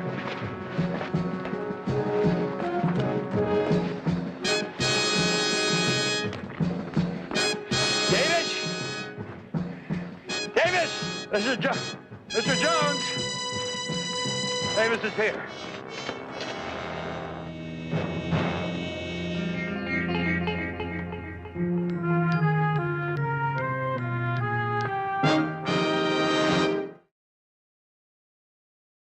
I understand the Sun Ming Buddha is 1,400 years old. Can't be dated exactly.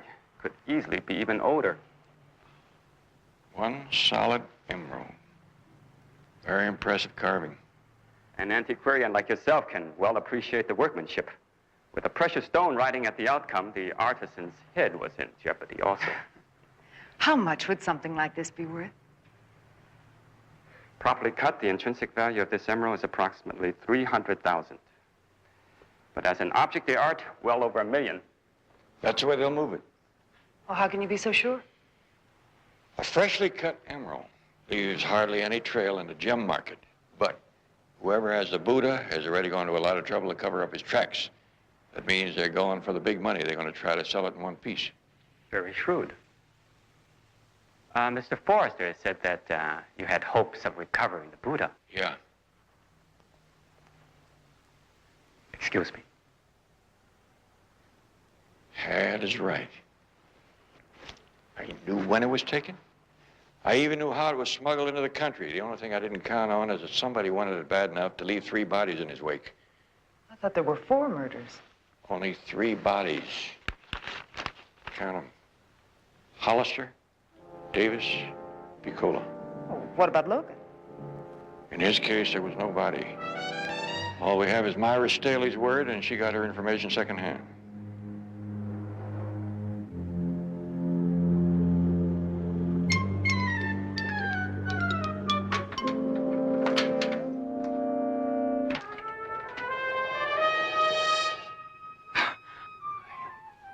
Bert? Oh. Shh. It's all over. It's all over. Why didn't you tell me? I had to make believe I was really dead, honey. You couldn't have faked it through by yourself. We both know that. Vince and Warren, they made it seem real. It was real. For Warren. I don't understand. Vince was in on it. He helped me make it look as though I'd really been shot. Don't you understand, Myra? If we could convince Davis that the Buddha was really gone, we only split 2 ways. Vince This is dead. I know. Now we don't have to split it all. Sometimes you frighten me. Honey, here it is. Look at that. It's all ours. Now all we have to do is find the man and pick up the money. $600,000. A new life for both of us.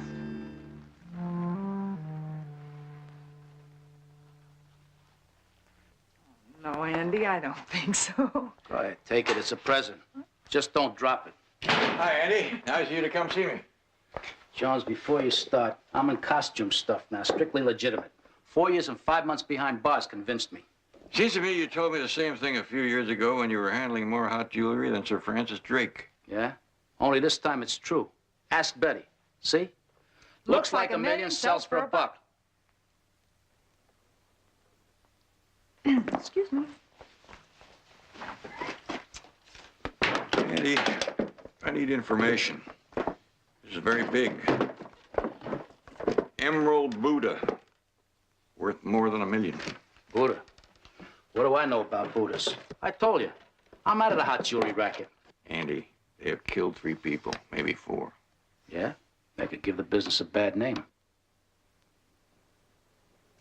The way I figure, there are only 3 men in the whole world who can fence anything this big and this hot without cutting it first. Ranger in New York, Challenger in Lebanon, Balfman in Holland. Coberly could handle it, but he's in Quentin. Honest, Barnaby, they don't tell me anything anymore. Andy, you owe me.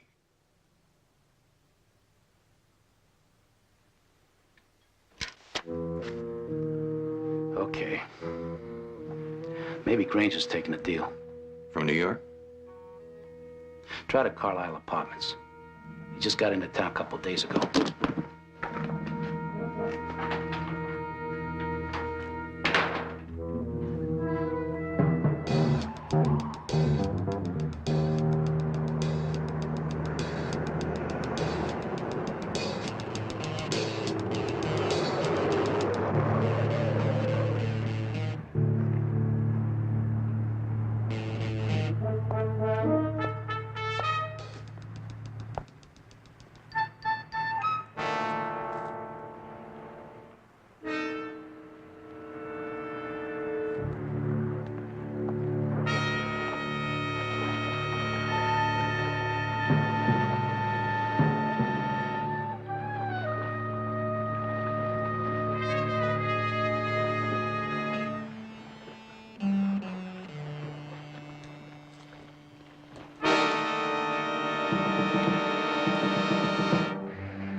Exquisite.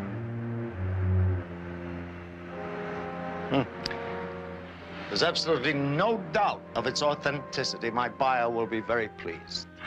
Fine. Now, if you don't mind, I'll take the money. I have a plane to catch. Oh, of course.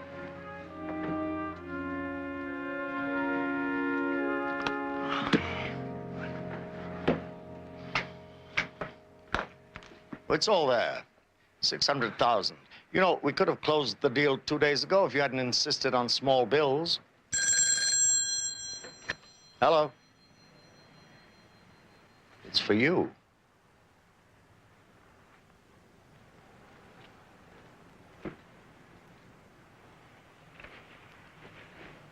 Hello?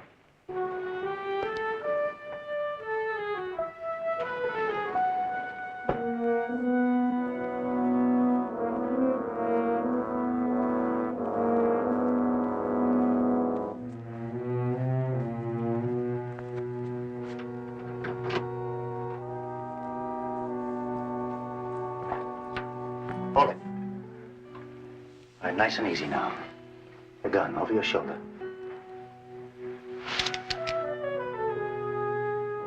How'd you know I was going to pay you a call? I got a friend downstairs. But the only one you got left is Myra. I got a friend downstairs, too. The manager. That's fine. Inside.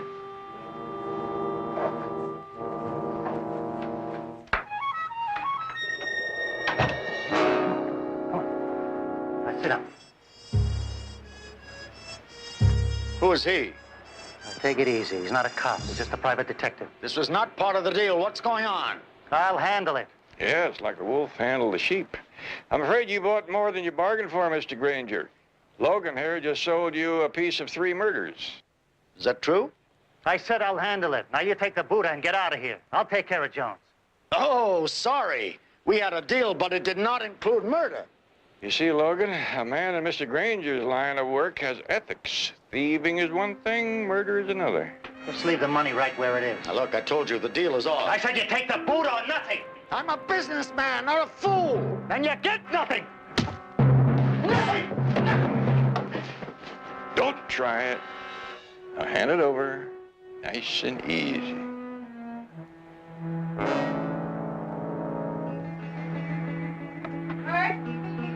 Bert, is everything all right? Thank you, Myra, for joining the party. Saved a lot of time rounding everyone up.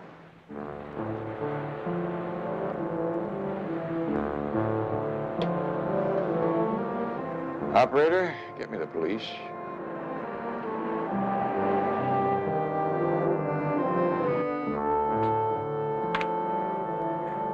Sergeant, I'm going to need another copy of this report for California Meridian Insurance.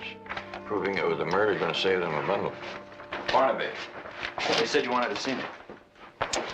Seems to me, I remember you're saying something about buying me a steak. You recovered the boat.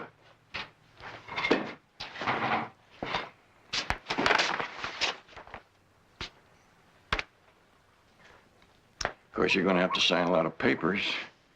But you government fellas are used to that.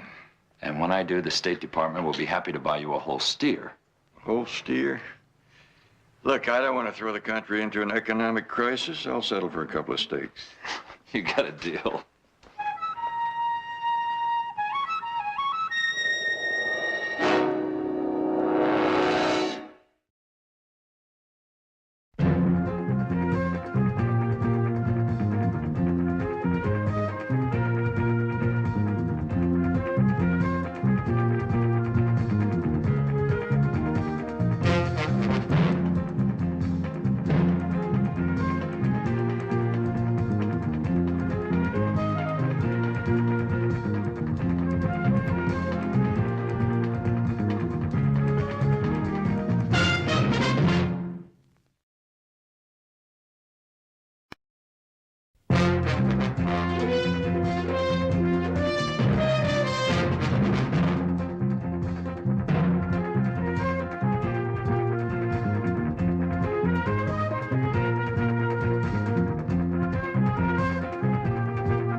Barnaby Jones, starring Buddy Ebsen.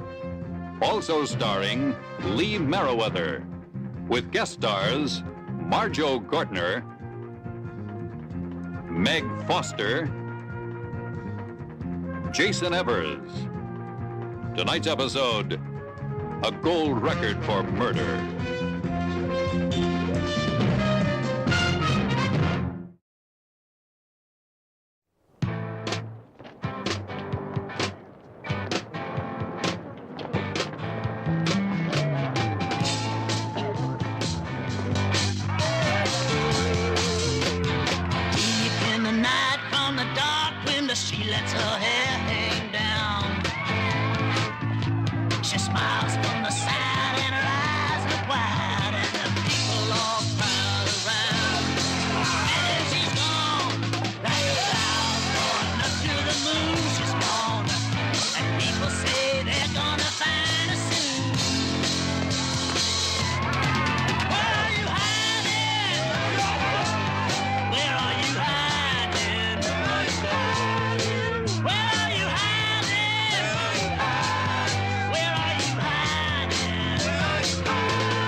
argue with the man's #1 fan. Here you go, Star.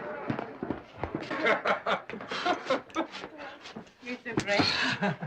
Listen, Tom, let me help you. Sit still for a minute. Come on. Yeah, I do that, and I'm out of a job. You're gonna be out of an idol, too. Hey, you up front tonight? Yeah, you look great. It was a beautiful show. Well, I just give the folks what they crave, man. You know, those theatrics, those get them every time.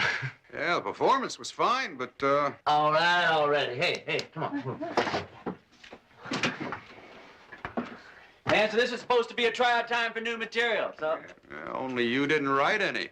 Now, the new album's supposed to be delivered in 2 weeks. We've got to get into that studio. We will, old buddy. We will. When? Yeah, this gig's almost over now. We've run out of excuses. He's right, David. Everybody's waiting for your new material, honey. Well, listen to the voice of the public, huh? David, Glenda knows what she's talking about. You've got a position to maintain. Now, what keeps you on top? It's as much what you write as what you do. All right, already. I can see that my public has prevailed.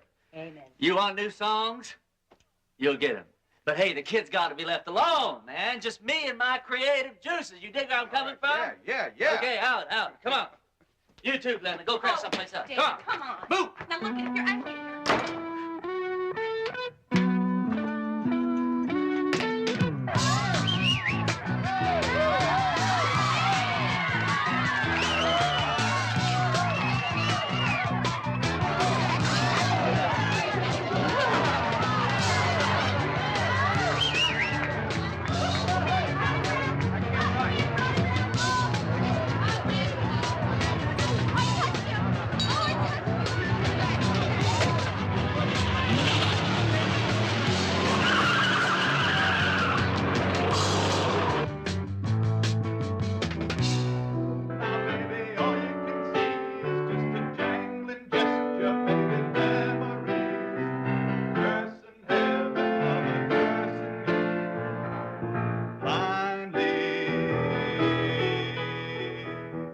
Hey, fantastic, man. This is really me.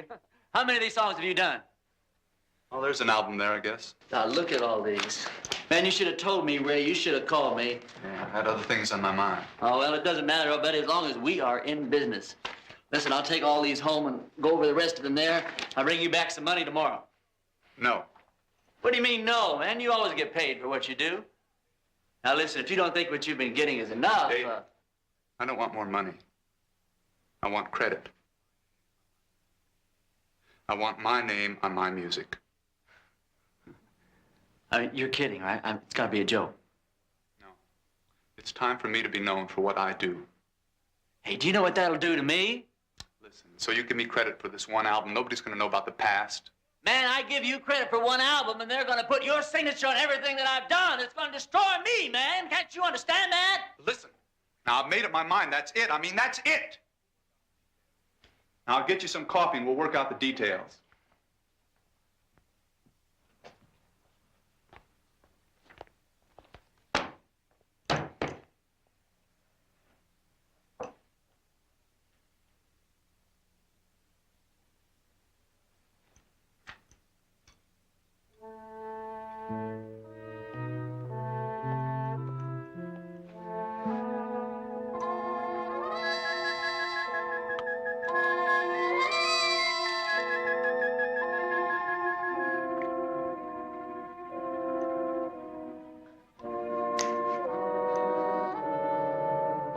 It'll all work out, David. It'll be a lot better. Here you are.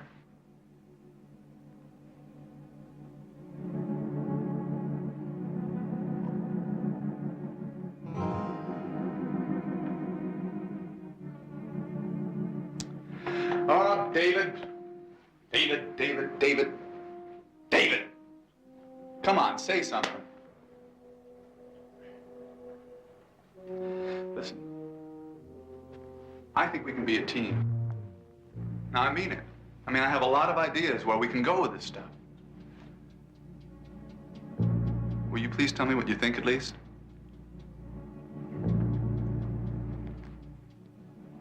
David, say anything. Just say whatever comes into your head.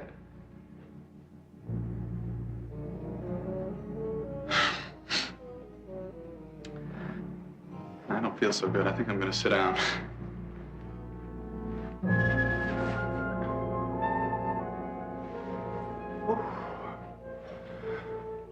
Oh, David. I don't know what's the matter with me. Hey, listen, come on, just... I don't know what you want. You want me to say I'm sorry? Is that what you want? That's what I want, Ray.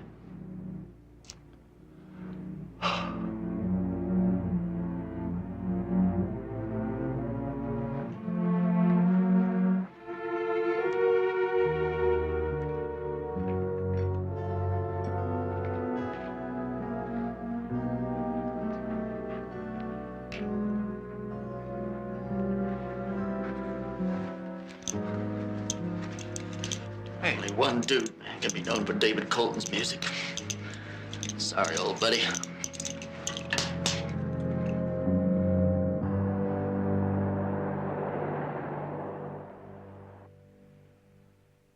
Raymond couldn't have taken drugs, Mr. Jones. He wouldn't.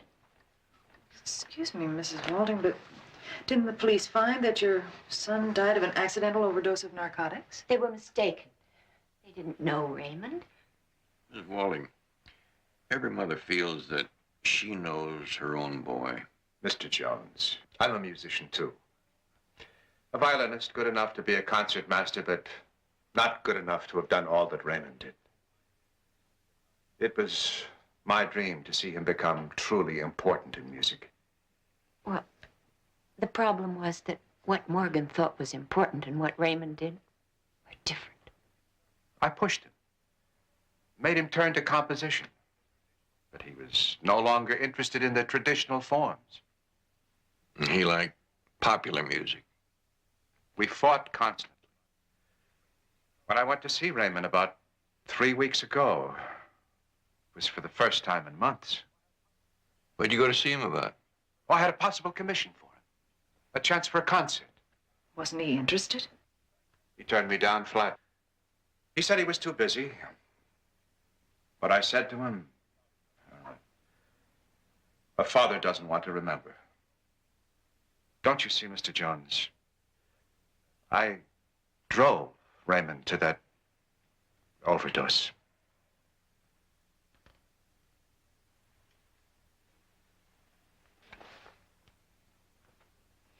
Prove my husband is wrong. Please, Mr. Jones. Raymond had everything to live for. He had his music to look forward to and a lovely young lady. Why would he take to drugs? It's a question that ought to be answered, Mrs. Walding, but I can't promise that answer will be satisfying.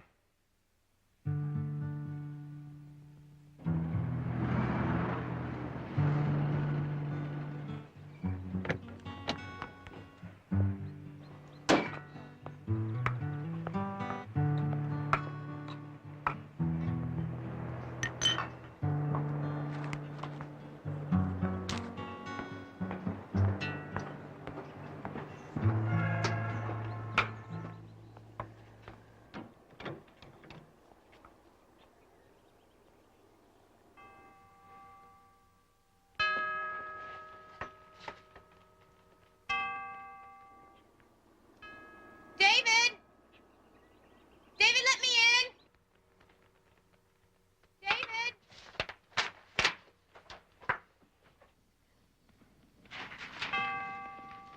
Let me in! Look, I know you're in there!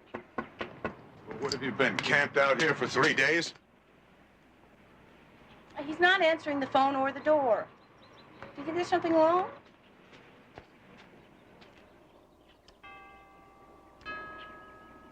David?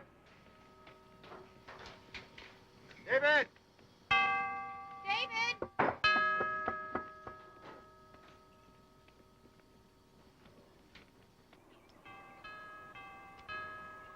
David!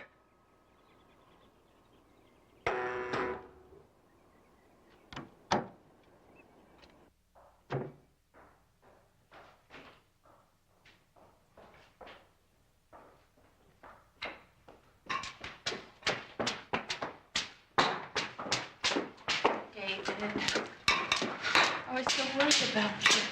David, what are you doing? Why'd you open the gate for Gil and not for me?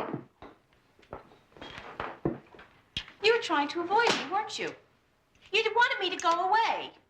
Oh, David, you've got somebody here. Where is she?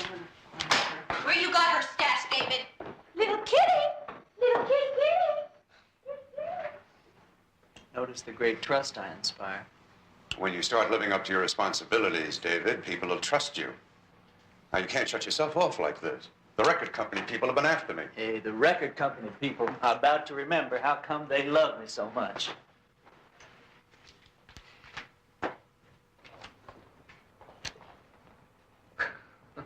Here.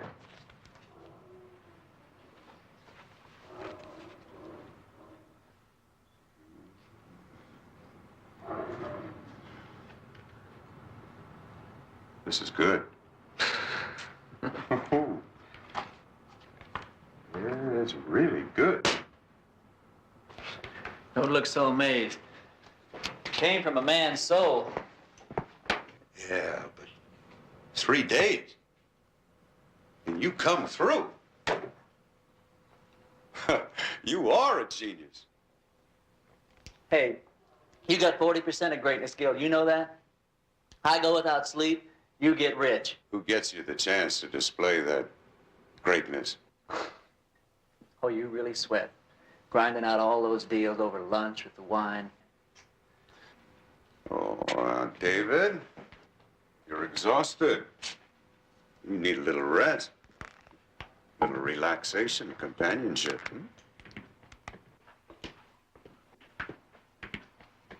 Do you forgive me? Yeah, I told you I was going to work. Came here straight from the club. David, I came by here that night to see if you changed your mind about being alone, and you weren't here. I'm sorry, that night you weren't here. Lan, no one has ever given you any rights to me. Now, whether I picked up some chick or just drove around in the car to clear up my head isn't something that you got to know. Please, David, which one was it?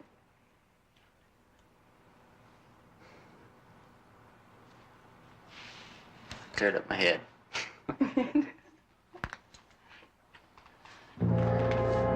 Cleared up my head.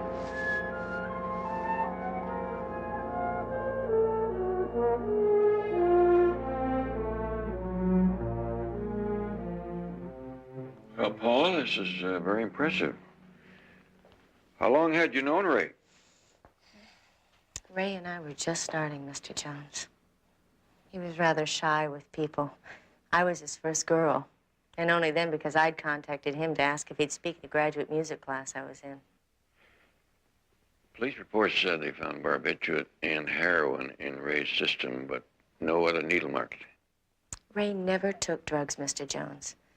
He was too involved with his work and trying new things. Popular music. Yes, I never saw any of it, but Ray was very excited about starting to write some rock. Well, now, they do have these stories about rock musicians and drugs. Mr. Jones, Ray had his own little world right here. He didn't even know any rock musicians. What about this young man? David Colton. David Colton's about as big as you can get. I really don't see how he and Ray... According to this stamp here, this was a complimentary record. You have to know somebody to get those. Or be in the music business. Ray must have hundreds of complimentary records. Yeah, it's classical, but it's rock. And the only ones he seems to have gotten for free are all from David Colton. Quite a stack, too.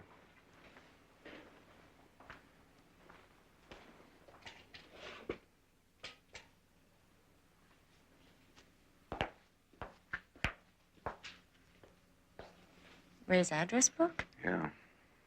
David Colton. Address and phone number. Seems to me this is pretty confidential stuff, especially if Colton is as big as you say. Well, the numbers wouldn't be that easy to come by, no, but why wouldn't Ray mention knowing him? Especially when he was so interested in Colton's field. Well, one way to find out, pay a visit to David Colton.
Wonder if you could help me find Mr. Colton. This is David Colton's house, isn't it? Yeah. Yeah, sure. I'm Colton. Care to join us, friend? Discover the true you?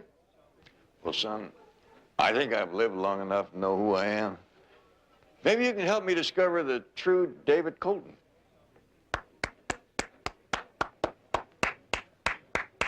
Always like to see a good act, old buddy. Mr. Colton? I'm Barnaby Jones. I wonder if I could talk to you. Go on and play, huh? Come on in. Thank you.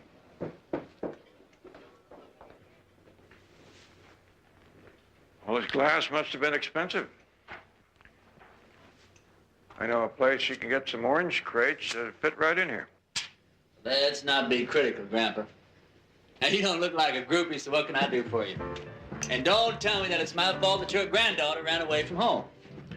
Well, I'm afraid I'm investigating the death of one of your friends. Hey, look, Mr. Jones, is it?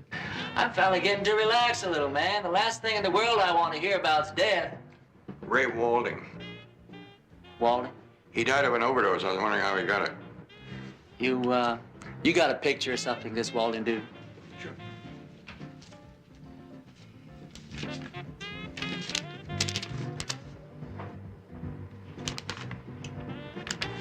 You don't know him? I mean, his face is a little familiar. Maybe I've seen him around. He was a musician. A lot of people are. He had all of your records, complimentary copies. My record company's got a big freebie list. I've got no idea who half the people on it are. Does your phone number get circulated the same way? If it does, it seems to me it defeats the whole idea of an unlisted number. That's how come I change it every couple months. Well, I'm sorry to have wasted your time, Mr. Colton. If you can't help, guess you can. Hey, look, Mr. Jones, I'm sorry about this Walding guy. He's probably no worse than anybody still walking around. But, I mean, if you're trying to trace his connection, hey, I can't help you, old buddy.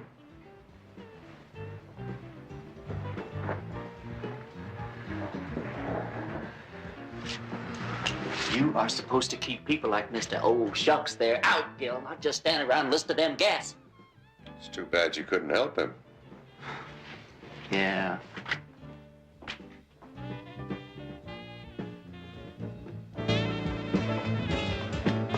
Did everything go all right in there? If you can call the treatment a revenue or would get around to still all right. Please, don't think too badly of David. He's just trying to be the way that people expect him to be. Maybe you can help me. Have you ever seen this young man around here? No, not around here. Anywhere else? Yeah. A couple of months ago, David, took me out to dinner, a place in Hollywood, and he came over to our table and started talking to David. Did you hear what they were talking about? No, David just sort of hustled him away. He mentioned his name. But David knew him. I mean, he said he was going to see that cat soon, and David wouldn't say anything like that unless he meant it. Well, thank you, Miss... Glenda. Glenda.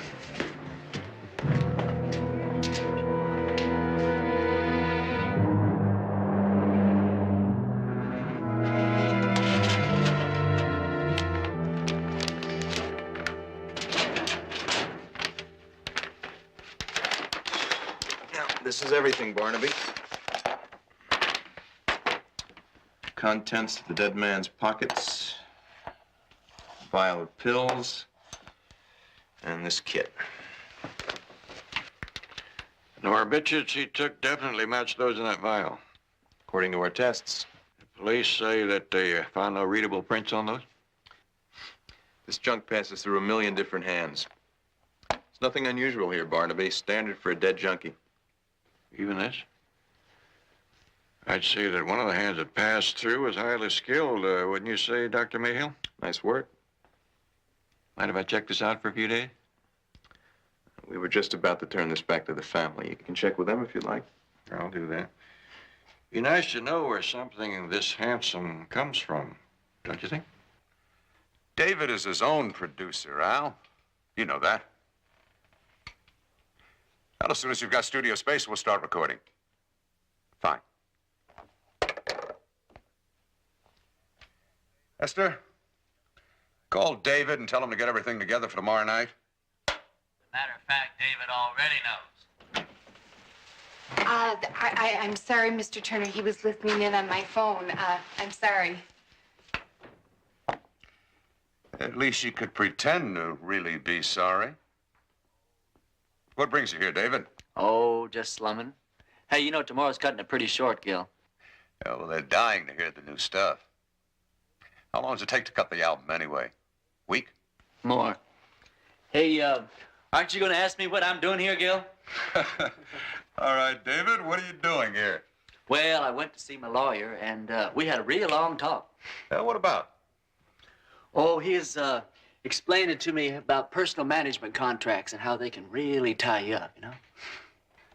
But like anything else, they expire. Ours doesn't expire for several months. Yeah, that may be true, but when it does, I'm not going to renew. When that contract's up, we're through, old buddy. Like Ray Walding was through? Not our dead little mystery friend again. He's no mystery, David. Not to either of us. Yesterday wasn't the first time I heard the name Mr. Jones was asking you about. Ray Walding came to see me a couple of weeks ago. He said he was a songwriter, wanted to know if I'd consider taking him on. He played one of his numbers for me. These are the songs you were writing the night Ray Walding OD'd. The night you lied about coming straight home. But this song, Wind Up, Ray Walding performed it right on that piano, right over there, 2 weeks ago. He stole my music. Oh, come off it. It's so much like you, David, to slaughter the golden goose. What do you want from me, Gil, huh? What do you want? Oh, well, we're going to sign new contracts, genius. Long-term ones, tonight. And then we squeeze whatever we can out of what's left of your magic until your fans decide you're through.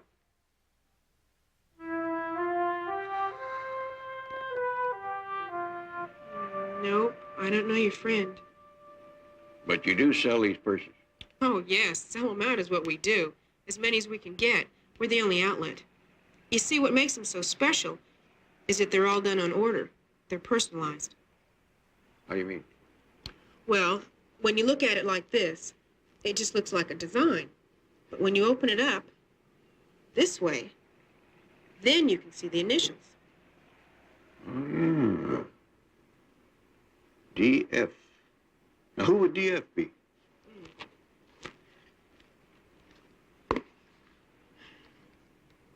Oh, here we go. Someone by the name of Don Farrow. Is anything on that card that would indicate his address? Oh, yes. And you can have it as soon as you pay for what you've already bought.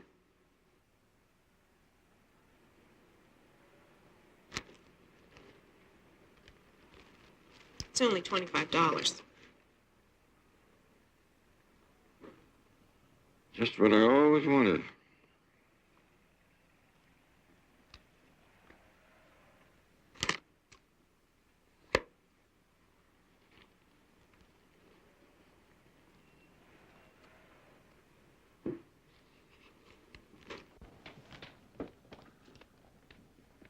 You'll have to sign the new contracts in triplicate.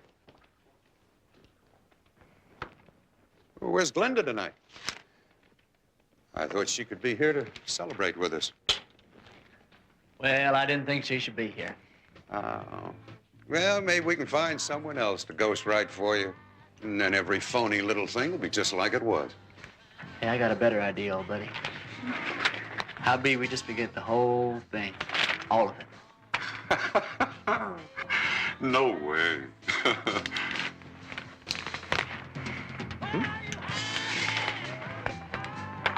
The honor's all mine.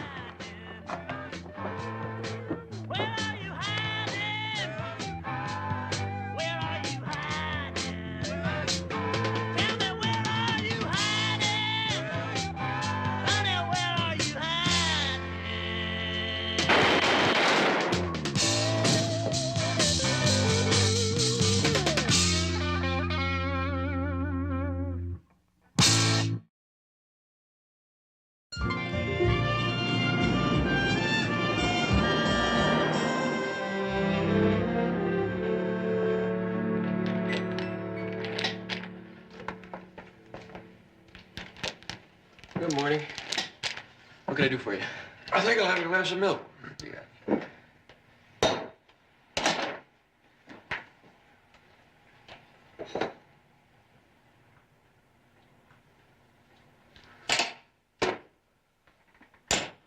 Go. That would be 75 cents. Isn't that a little steep? Get what you paid for.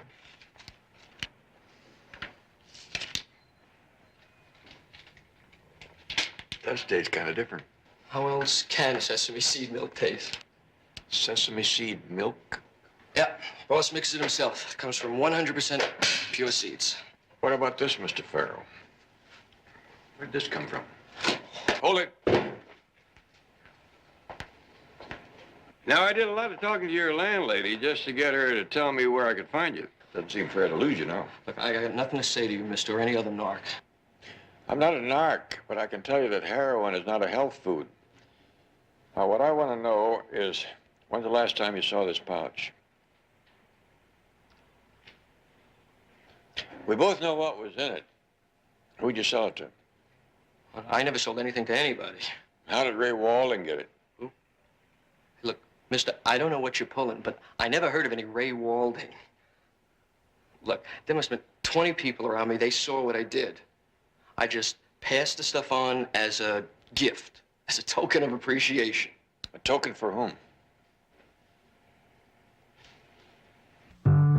When I was young, they packed me off to school.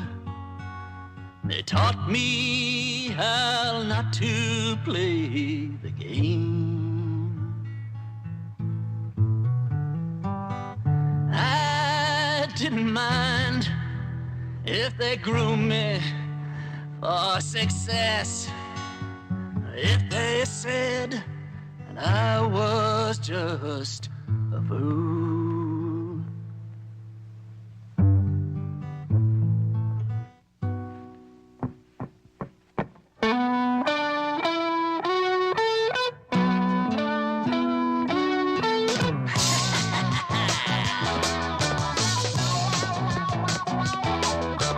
How'd you dare to tell me that I'm my father's son? That was just an accident. I'd rather look around me, compose a better song, 'cause that's the honest measure of my worth. In the palm of all your glory, you're put a man in me, as you lick the boot of death born out of hell.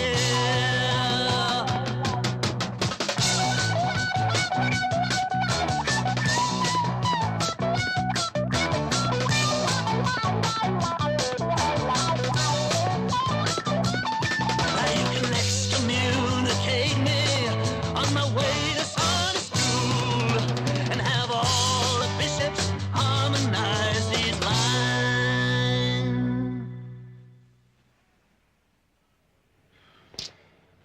Hello again. Lana? Mr. Colton?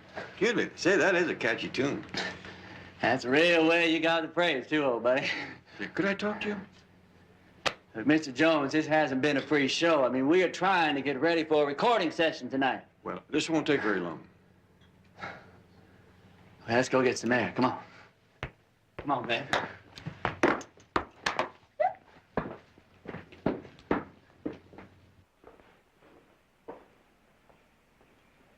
It's kind of personal. So is she.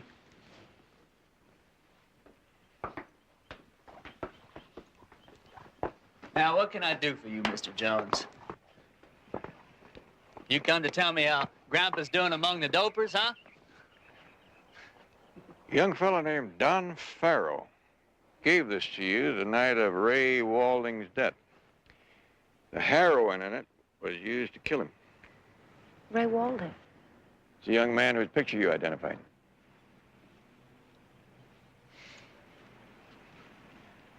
Glenn, looks like you've been working your mouth overtime again.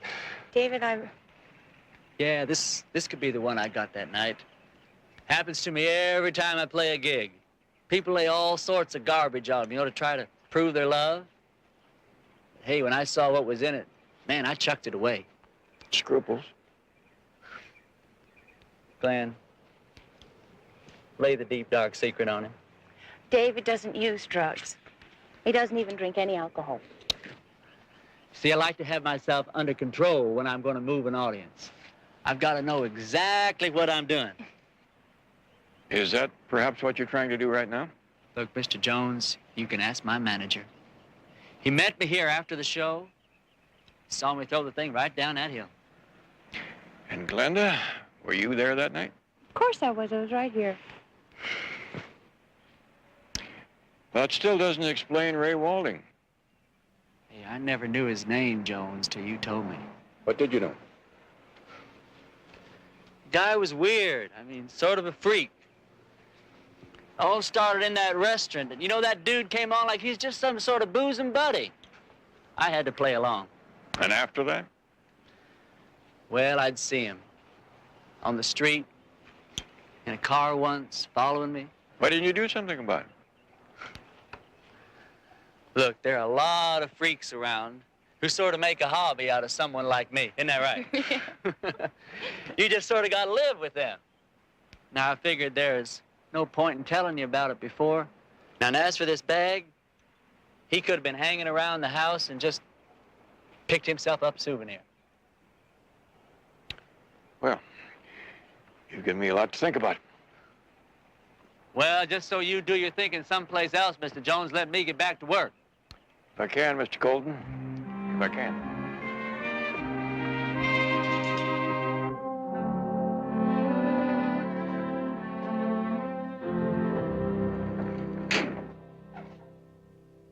Good afternoon. Can I help you? I'm looking for Mr. Turner. Oh, you and about half the population. No, Gil's not in. No, I don't know when to expect him. Yes, I'll give him your name.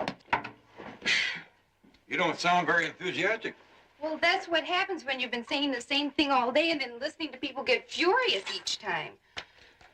You help me find him, and I'll give you a great big smile. I'm Barnaby Jones, private investigator. Hey, I'm sorry, but Gil hasn't called in all day. He isn't even answering his phone. You know, I bet that he cornered some promoter first thing this morning and hasn't let him out of the trap yet. You want a bite? No, no thanks. Is there someplace he's supposed to be right now? Not according to my appointment book. Does he have an appointment book of his own? You really do want to see Gil, don't you? It's important. Well, I'm not supposed to do this. Sometimes Gil does change his schedule and forgets to tell me. Oh, sorry, strikeout time. The only appointments for today are ones he's already missed.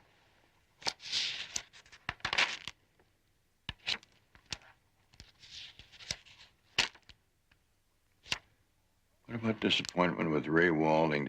Did he keep that one? Oh, I don't... Oh, yes. He was very excited about what he heard. You know, that's such a shame for that man to die that way. Just before Gil was going to make him rich.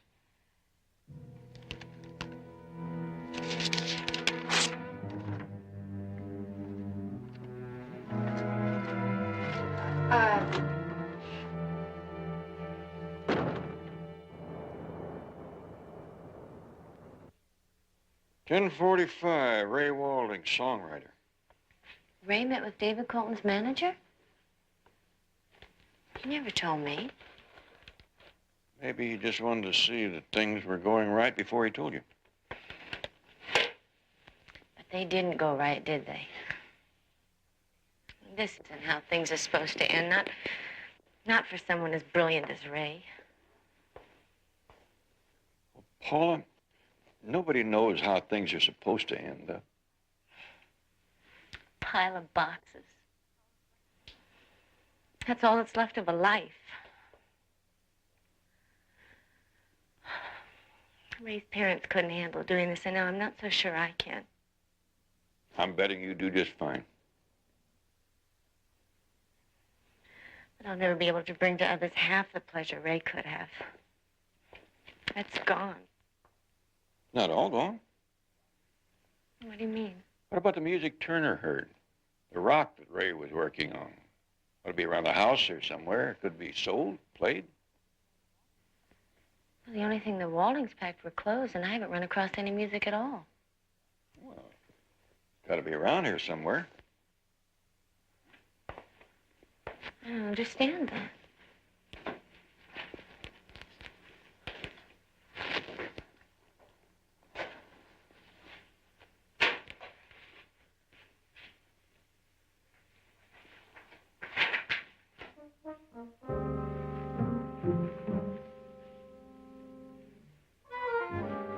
What is it? Faint impressions that Ray probably made when he was writing on the top page. How can you make anything out of that? Well, Paul, kind of like the preacher said about people. There's something good in everyone, but some, you just have to work a little harder to bring it out.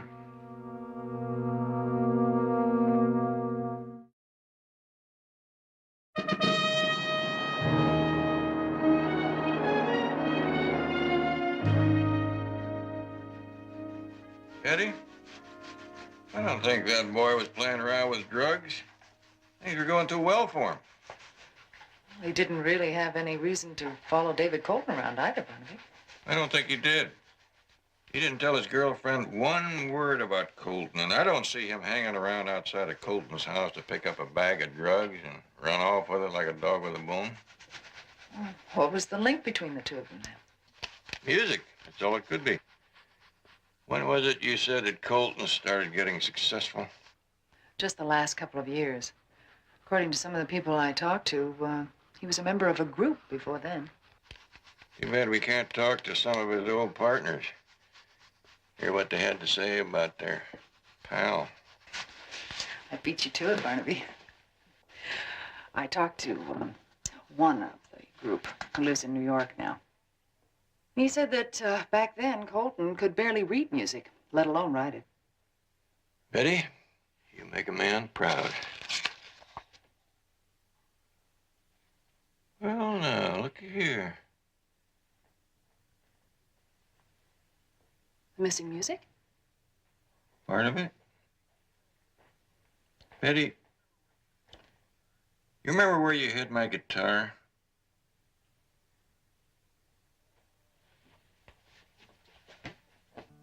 I don't believe you.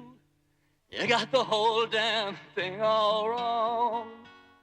He's not the kind you have to wind up on Sunday. Great, David, great. The Colton touch has never been better. Hey, why don't we make this the last take of the day, huh? Dave, the sound level went off in here. What do you say we take it from the guitar break and then we'll quit, okay? Okay, boys, let's give the man what he wants.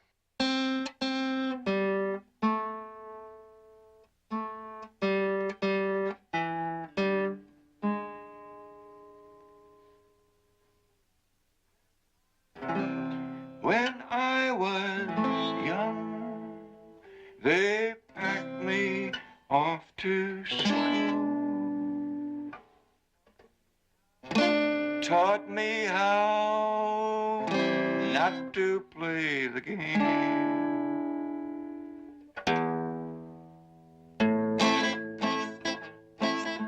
How did they dare to tell me that I'm my father's son, when that was just an accident of birth?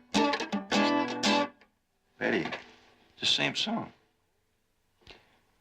Colton was rehearsing Ray's song. Well, how did he get a hold of it? From Turner? No. Turner didn't have it. His secretary said that Ray wouldn't leave anything. You know, Barnaby, Ray's earnings from those few classical recordings he made had to be pretty small. He would have had to supplement his earnings to pay the rent. Maybe he did. Famous singer-songwriter who can't write, and classical composer who can, but doesn't want his father to know about it.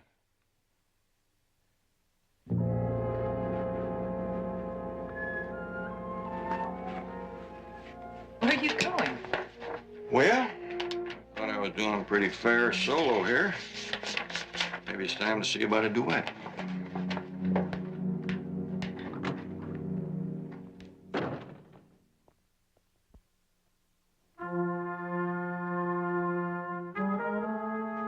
Mr. Colton?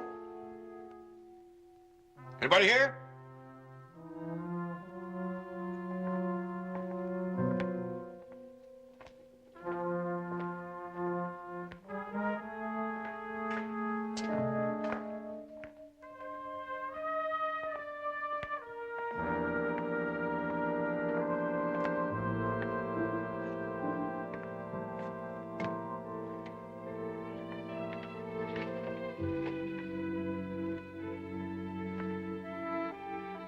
That's for pros only, Grandpa.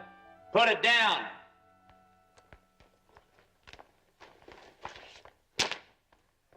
I was upstairs teaching those record company executives the business. I thought I'd better stop down here and pick up all my music before I went home. A lot of thieves in the business these days, you know. So I have learned.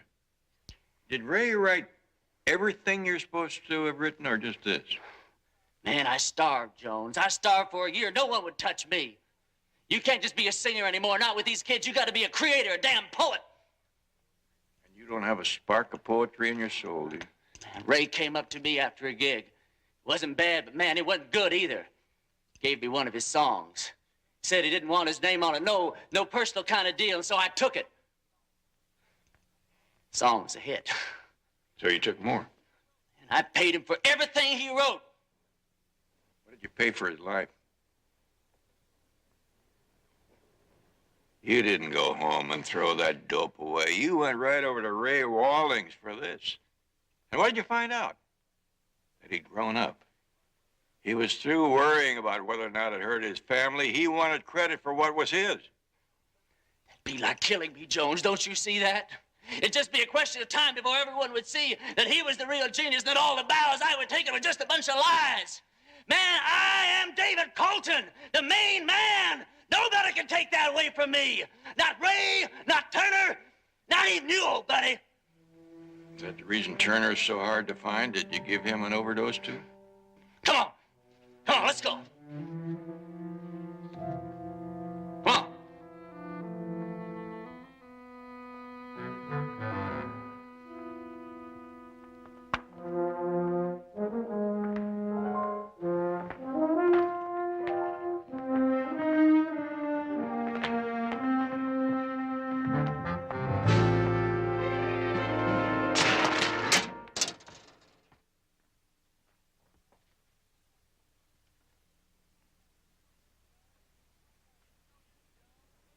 It's no use, Jones. Neither one of us can see. I got a gun. So have I.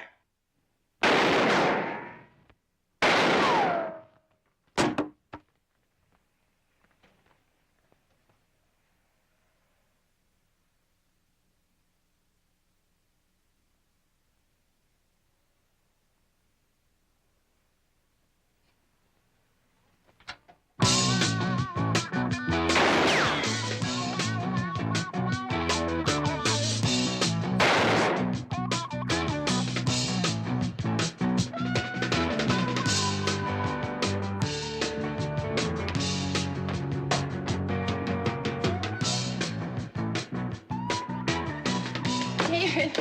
Take it down. Drop it, Colton. David. David. David. David.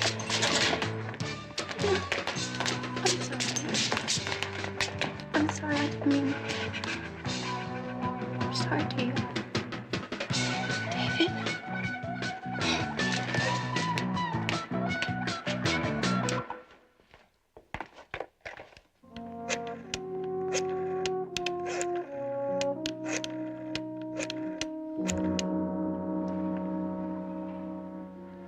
Lieutenant Biddle, please.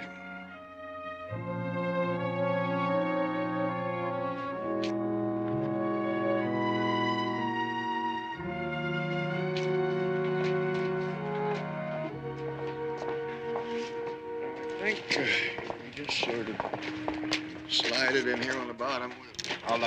Maybe we'd go better on the top there. Someone could move that. All right.